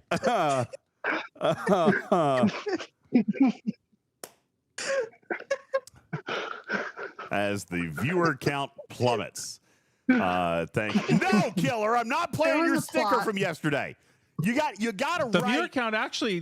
viewer count is going up. I haven't No. even talked about the 15 amp circuit I had to put in. You That want thing, for draws, the blow dryer? draws all kinds of What? electricity. What are you know. using They don't- that they don't- electricity No, for? it's got a They'll blow tell dryer. you in the It's showroom. electrically heated. Okay, it's electrically heated. They don't tell you in the showroom Dude, what kind of what- amperage a on the toilet pulls to heat toilet? the toilet seat. Let me tell you. Yeah, listen, Killer, I can play your stickers, but you got to tone it down just like 10 degrees, okay? Like you're going to have to use an alternative word. Like that whole post, I had to decline it on one Like word. Bunny. I had to decline Bunny. it on one word, okay? All you got to do is find an alternative word for Richard, okay? If you find an alternative word, I could have played that sticker, but that word, okay? That one. That's it. Everything else was fine. Just Oh yeah, here's a tool tip in chat. Free Schwab would like to know: do you need to have your own circuit breaker for a vengeance? Have you ever blown it? Yes, actually. At first, I had it on a shared 15 amp circuit with the rest of the bedroom, and it pop right away, all the time, right in the middle of using your vengeance, pop. So the electrician had to come back, and we actually had to I put a 20 amp in on a split breaker because the panel was full, of course. But what popped while you were using the vengeance? The breaker, obviously, when he was using the blow dryer. Oh, okay. Yeah. The blower? Mm-hmm. The blower. Between the blower and the toilet Tony seat, Pie. it draws a solid The 12 amps. vengeance blows him. The vengeance. Are you sure? I think don't we see should what's so stop surprising now. about that. It's not like your nether regions are going to dry themselves. You need the blow dryer. Remember, the whole purpose is to not even need toilet paper. That's how they do it in Japan. That's where Toto comes from. Toto? The little dog from Wizard of Oz? Oh, gee, would you look at the time? Same spelling. Toto. Oh, man. It's crazy. It's I thought you were going to bed 10 minutes ago. I'm waiting for you to write your recap. I'm just waiting to hear, how hard is this one button? Why would you See, press that button? did I it already right pressed there. a different button. I already got a different button going. All right, guys. That's... Oh, no.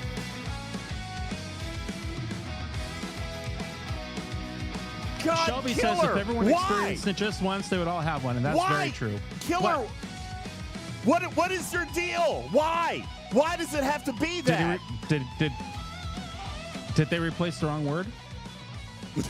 No, it's just he replaced the right word.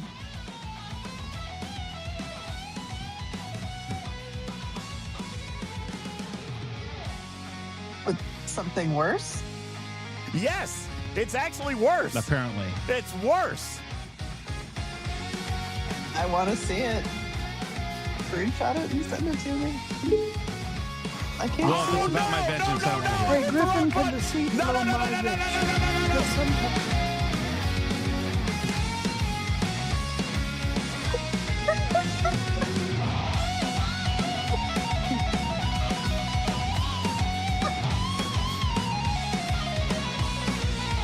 It depends on how much snow dropped on the ground.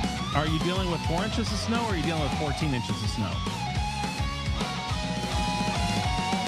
It was 14. Welcome back, Nura. 14. Nura, welcome back. Welcome back to the insanity. Nura, we missed you. Thank you.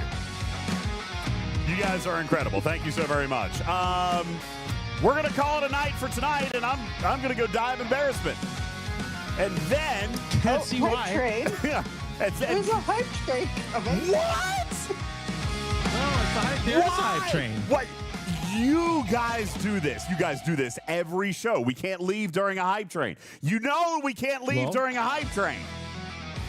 Everybody obviously wants to hear more about my toilet accoutrement. All right. Voltron has a point. We don't leave during hype trains. Listen, if you guys want to put $6,000 in, then we'll stay and we'll go clear our veils. That's what we can go do. It's up to you guys. Benny Hill, thank you for your 5 kitty bitties. Ultravetica, thank you. 13 months on the resub. He says, look here. Look at this right here. Look at these handsome STFC daddies on my screen. Well, thank you. Thank you. Burton dropping 5. Thank you. Murphy with the 37-month resub. Thank you. Fisty, 33 months on the resub. Captain Nash, 10 months on the resub. Devastator, thank you for the follow. Welcome into the litter box. Warzarine, 27 months on the resub. Stanton, thank you for the new follow. Appreciate you so very much. Tony Pye, Zoidberg, thank you guys for the biddies. Burton dropping a 5-bomb, and there we are. We are in a level 2, I believe. Is that where we are? Can't even see it. Yeah. Wow. Level 2. Level 2, correct. Yes. 4 minutes set on the clock, 17 minutes remaining, or 17% through. So you guys have an opportunity. I think I'm going to crew up and go start an outpost. Should I start an elite? As you should. Let's go back. I think I'm going to start an elite.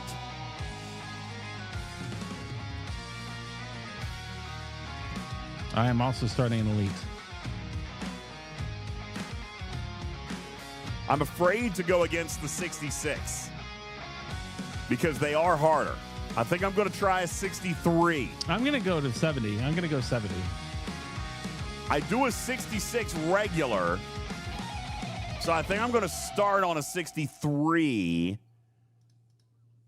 for the elite just to see how it works overnight, right? Just to see how it goes, maybe. That'd be Probably smart. Sure. Omicron says do the 66. I'll be fine. Yeah, but what about the hostiles? What about the targets? The retaliation targets. Why wouldn't Vemet's officer ability work? Wait here. All right. I'm going to do the 63. I think it would. I'm going to do the 63. It's the first one. We're just going to see what happens. And we're going to stick with the Borg. We're going to stick with the Borg because those are the ones I've been doing. All right, so 63 elite. All right, let's do it. 63 elite. That's where we're going. 2 minutes left on a level 2 hype train. We'll stick around as long as you guys keep us alive. Can you see what happens? Wait, I won't score for the SMS with a 63? Hold on. Let's take a look. No, you won't. It's stupid. It starts at 66 for G7. And top 70.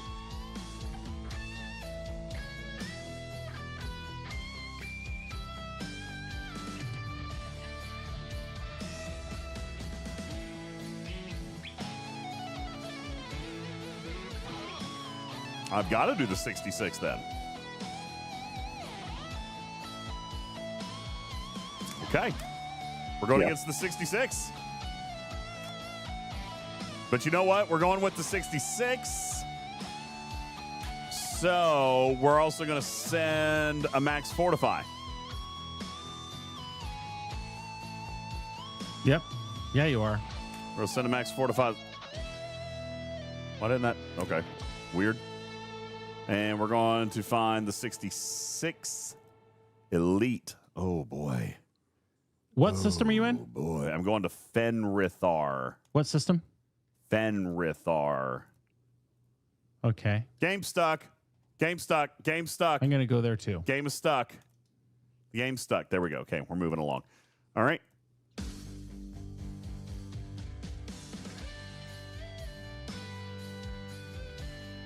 Boom.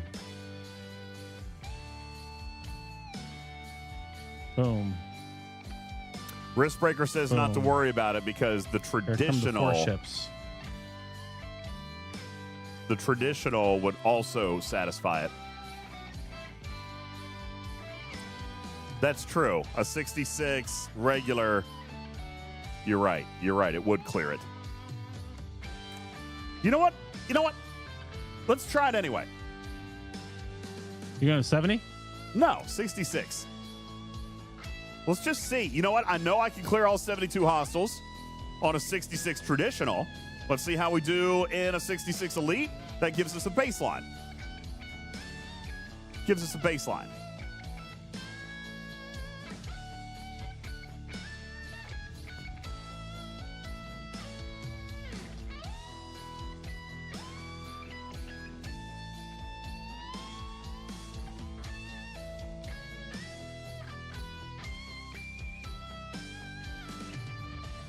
All right, guys, thank you for the hype train. Here we go. Thank you for the hype train. Hype train is over. So we're going to get ready to go here in just a second. But I am going to run this first. We'll at least kill this.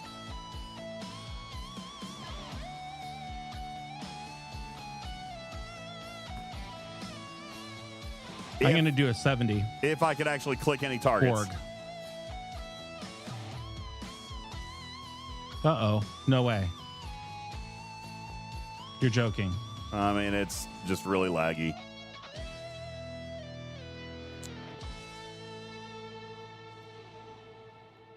All right. And we're going to wait about 2.5 minutes before we pop the max fortify. Just give us a nice full use of the max fortify. You know what I'm saying? You know what I'm saying? I know what you mean, Vern. Yeah. I do indeed. Know what you mean, Jelly Bean? Are you not doing the Cerritos boost? Or you did already? I hadn't, but I can. Where you at, Ritos? There you are.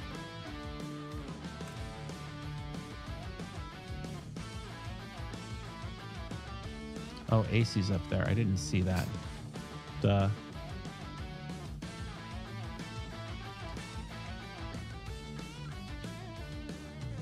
All right, bringing the Oh, Ritos. look at that. 4 ships on the way in. 4 ships in. That's a happy day.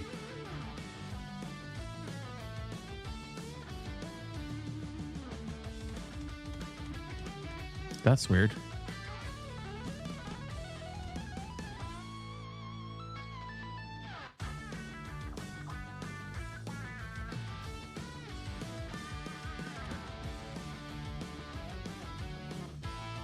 You can Cerritos just before the first attack, before the outpost. Yeah, I'll be able to. Yeah. And you're going to Lorca's Fist, right? I don't think that's necessary, but I can. What? I'm going to Lorca's Fist. Okay. I'll do it. I don't think it's necessary. Why can't I Ritos? I can absolutely Ritos. You can have just before Are the you outpost planning attack. to use... Is there something else you're going to use Lorca's Fist on before going to bed? No. Then why not use it? Might as well then.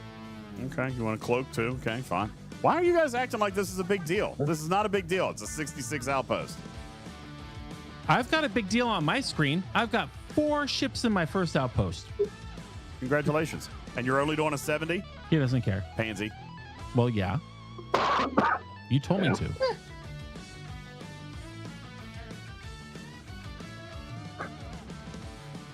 I get double the points of Cisco in slot 1. Oh, man. Well, you still have when time. I wake up and You use still the have time. vengeance, I'll You do still it got then. time. You still got time. How do I do it? Do I unseat them both? Yep. I unseat them both. That's the way to do it. Yeah. Yeah. Okay.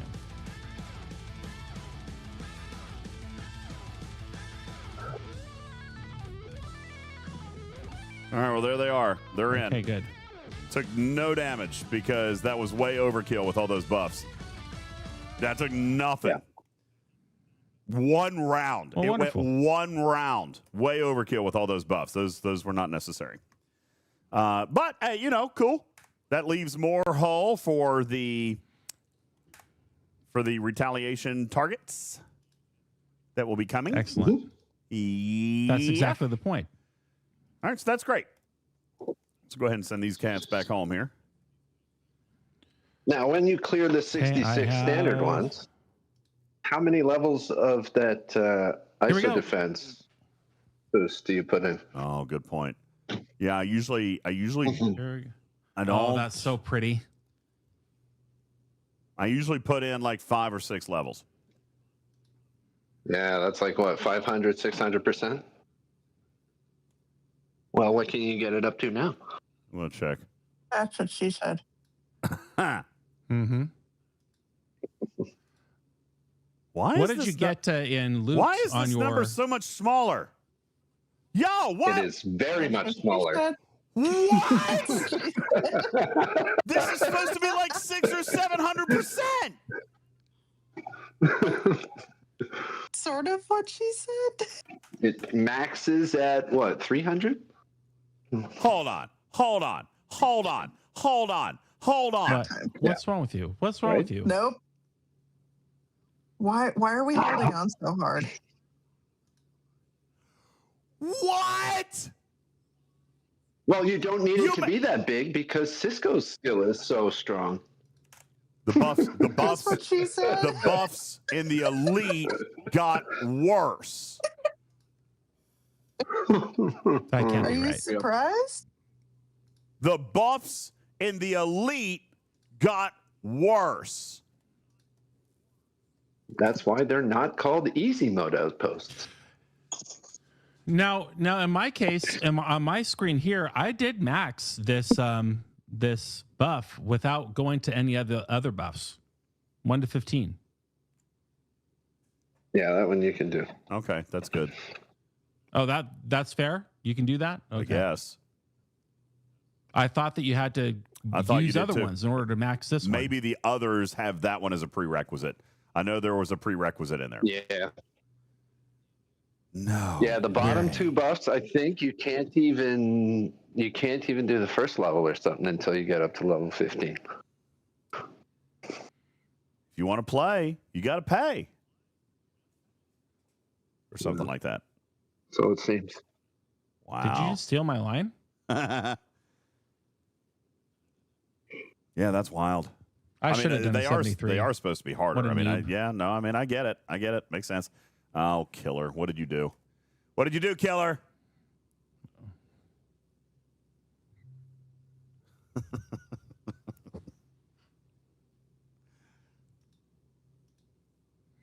Oh, there it is.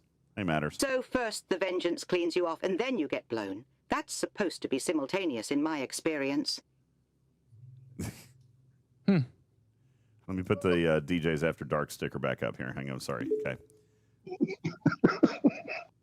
Hey, Griffin, can you send me a link of that throne? Because up here in the North Pole, I need my ass heated and my bunny blow dried. Come on!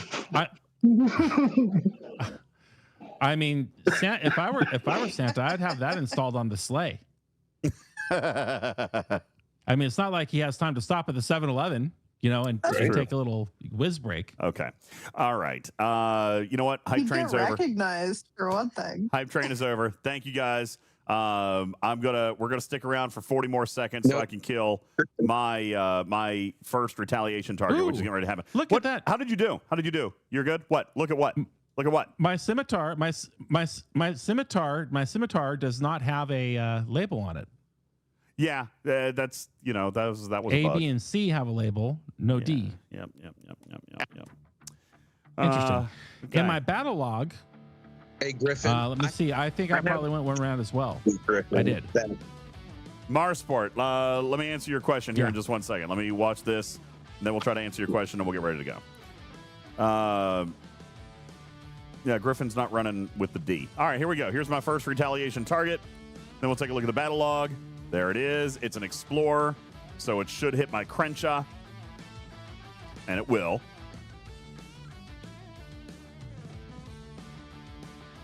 And it'll like it.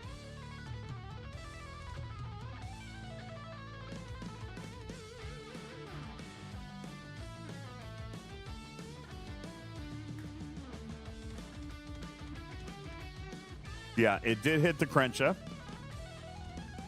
Went one round. He's still got Max Ford active, though. So yeah, Max Ford is still active. That is true. Wait 15 minutes, then check one.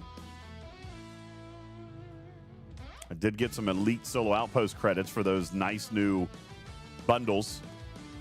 And there's me a little bit of plunder. Okay. Ooh. Here comes my first bad boy. 97,000 of the Elite Outpost credits from the Outpost itself. Here's Griffin's first guy. This is going very well for me. Well, yeah, you got 4. Look at that. Almost no damage. 1 rounder. Not bad loot. 500. I'll take that per round any day. Thank you for that. Yes, sir. All right. Now, what was the thing I was going to... Oh, somebody had a question about mirror data. Let's take a look at this guy real fast. Mirror data.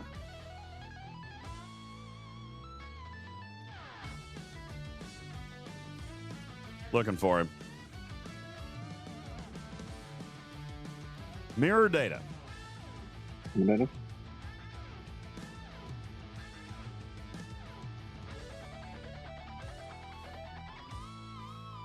Why is he activate? Oh, well, because it's I can answer this. Same thing with Dezok. He'll activate as well. So they're activating assimilate on the target. But what assimilate does is it reduces the effectiveness of officer abilities. So even though they are assimilated, being assimilated isn't doing anything. Yeah, it's got no effect. And everything else, and all the other officers and stuff that rely on assimilate also rely on it being a player ship. So it's not like you can throw Mirror Picard in there and actually have his Apex barrier work. Yeah. Because his specifies players. There you go. Yeah. Cool. Thanks, Matters. And there's your answer, Marspot. Dazok doesn't work. Dazok doesn't do anything. Again, Dazok only applies a state.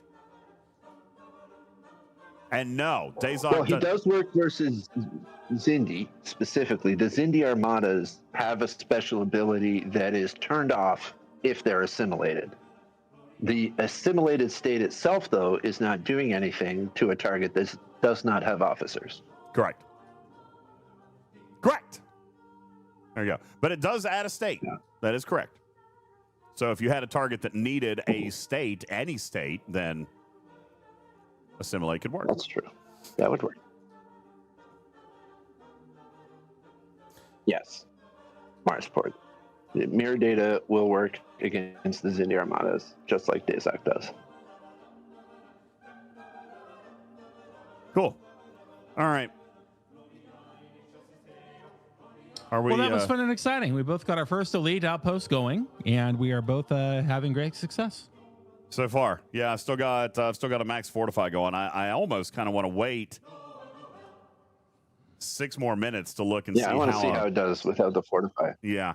I've got one more hostile with a Fortify. My Fortify will run out. Actually, wait. No, my Max Fortify... God, I'm going to have to wait 11 minutes. All right. Hey, that's what you get for being efficient. Script. What script? Oh, I couldn't I? Okay, I'm going to say bye. Sure said. I'm going to say bye for the script. Okay, bye. Have a great night. There we go. Okay, now I'll just save that and I'll upload that into the generator. Perfect. Nice way to let that go. All right. Good idea. By the way, I did something today. Multitask. I did something today, guys. You what? I did something today. Ooh, what'd you do?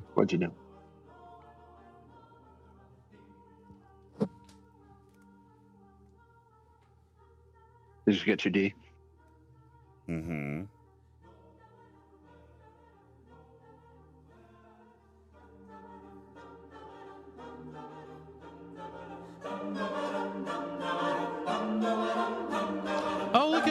Is it from a legitimate vendor this time? Yeah, it's actually from Lego. It's actually from Lego. Yes, quantity. And why did you buy 2? Are you sending me one? Why did I buy 2? Why 2? Because I was going to give away one on stream. Mm-hmm. Right? I could send it to Griffin. Oh, and then we can do. And one then we will can do, remain unopened. Wait, what? So not lose its value. No. Well, That's that would be actually a fun that's stream. actually probably a good idea. I do feel like it would be worth money one day. All right. But yeah, Griffin, you could have the winter gazebo. But no. My plan was to actually give one away. But now I could send it to Griffin and we could do a Lego stream. That's fine too. Well, I would be more than happy to then immediately send it to somebody. Well, I'll tell you this. Here's what's going to happen. All right. All retired Lego sets grow in value. Is that true? Should I just keep it for myself? No, I'm going to play with it. That is true. I'm going to play with it. Well, I mean, why wouldn't I? Yeah, the plan it'll is go to have from 400 to 800. The plan is to wait, really?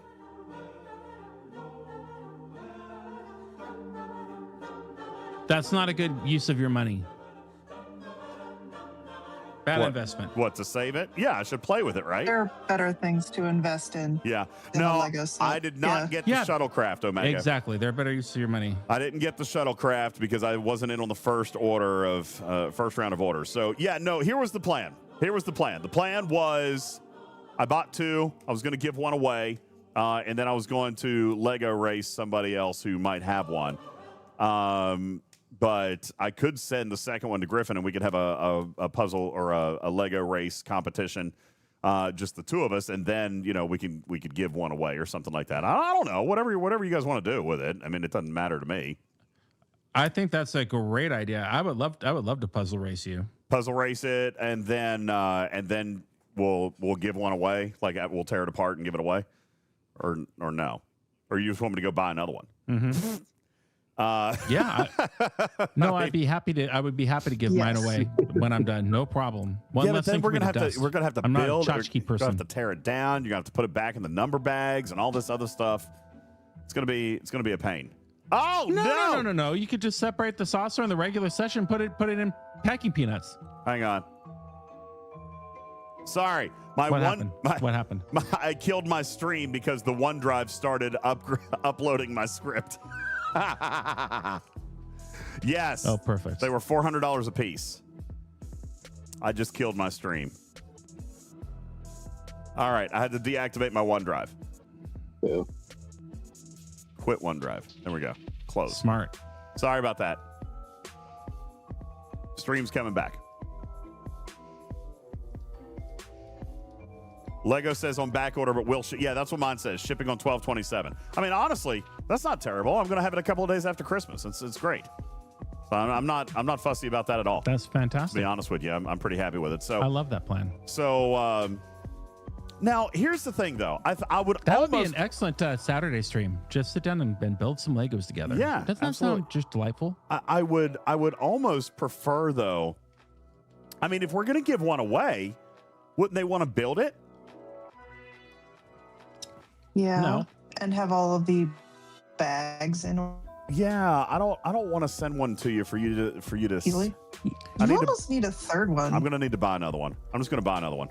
That sounds like a dream come true. Please send me an already put together 3,000 piece Lego that I think looks cool and not make me have to do all the work. What? No. Yeah. No. The beauty of a Lego set is to build the Lego set. Okay. Okay. All right. Okay. It's not a big deal. I'll just go buy another one. I'll just go buy another one, and then we'll give one away, and then you and I can race. We'll do that. I'll send you one. Perfect. I love that. All right. I just want to thank the handful of people who have been sending me naughty witch clips today. That has been fantastic. It is great. Plenty of material to work with for sure. Fun. Wait, who's sending naughty what? I'm confused. Clips from Twitch. Oh, look, I've got an Basically, incoming saying attack. Bad things. Incoming attack. All right, here we go. Obviously, somebody else's Twitch, not DJ's. He would never be naughty, No, accidentally never. or on purpose. Okay, my max fortify is now gone. Holy smokes! Wow, I'm gonna get like 3. Look at this What guy. happened? Put it on. You were sure it was going to be fine, weren't you? This isn't the right one. Look at this. Oh, I don't need a max fortify. Oh, there's just too many. There's just too many buffs here. I don't need those buffs. What a waste. You got annihilated. You got eviscerated. That's exactly what he sounds like. Went 5 rounds. There goes the shields. Completely stripped my shields on the board cube. And took 50% How's hull. that loot crew working out for you? That was a terrible call. This is on a 66. I should have punched down to the 63. You know what, though? Here, let that be a baseline, though. Let that be a baseline. I can clear with no buffs. I can clear a 66 standard. And I'm going to get 3, maybe 4 hostiles on a 66 elite. Damn. Wow, you know what? My 70 after the max fortification, no change. Still want 1 round. Now, here's the thing. I'm doing it the same crews. I'm using loot crew on the standards. So you're right. I'm going to have to beef up my crew. But, I mean, obviously, yeah, no. Whoa. Wow. Woof. No loot crew for you. No. Woof, woof, woof.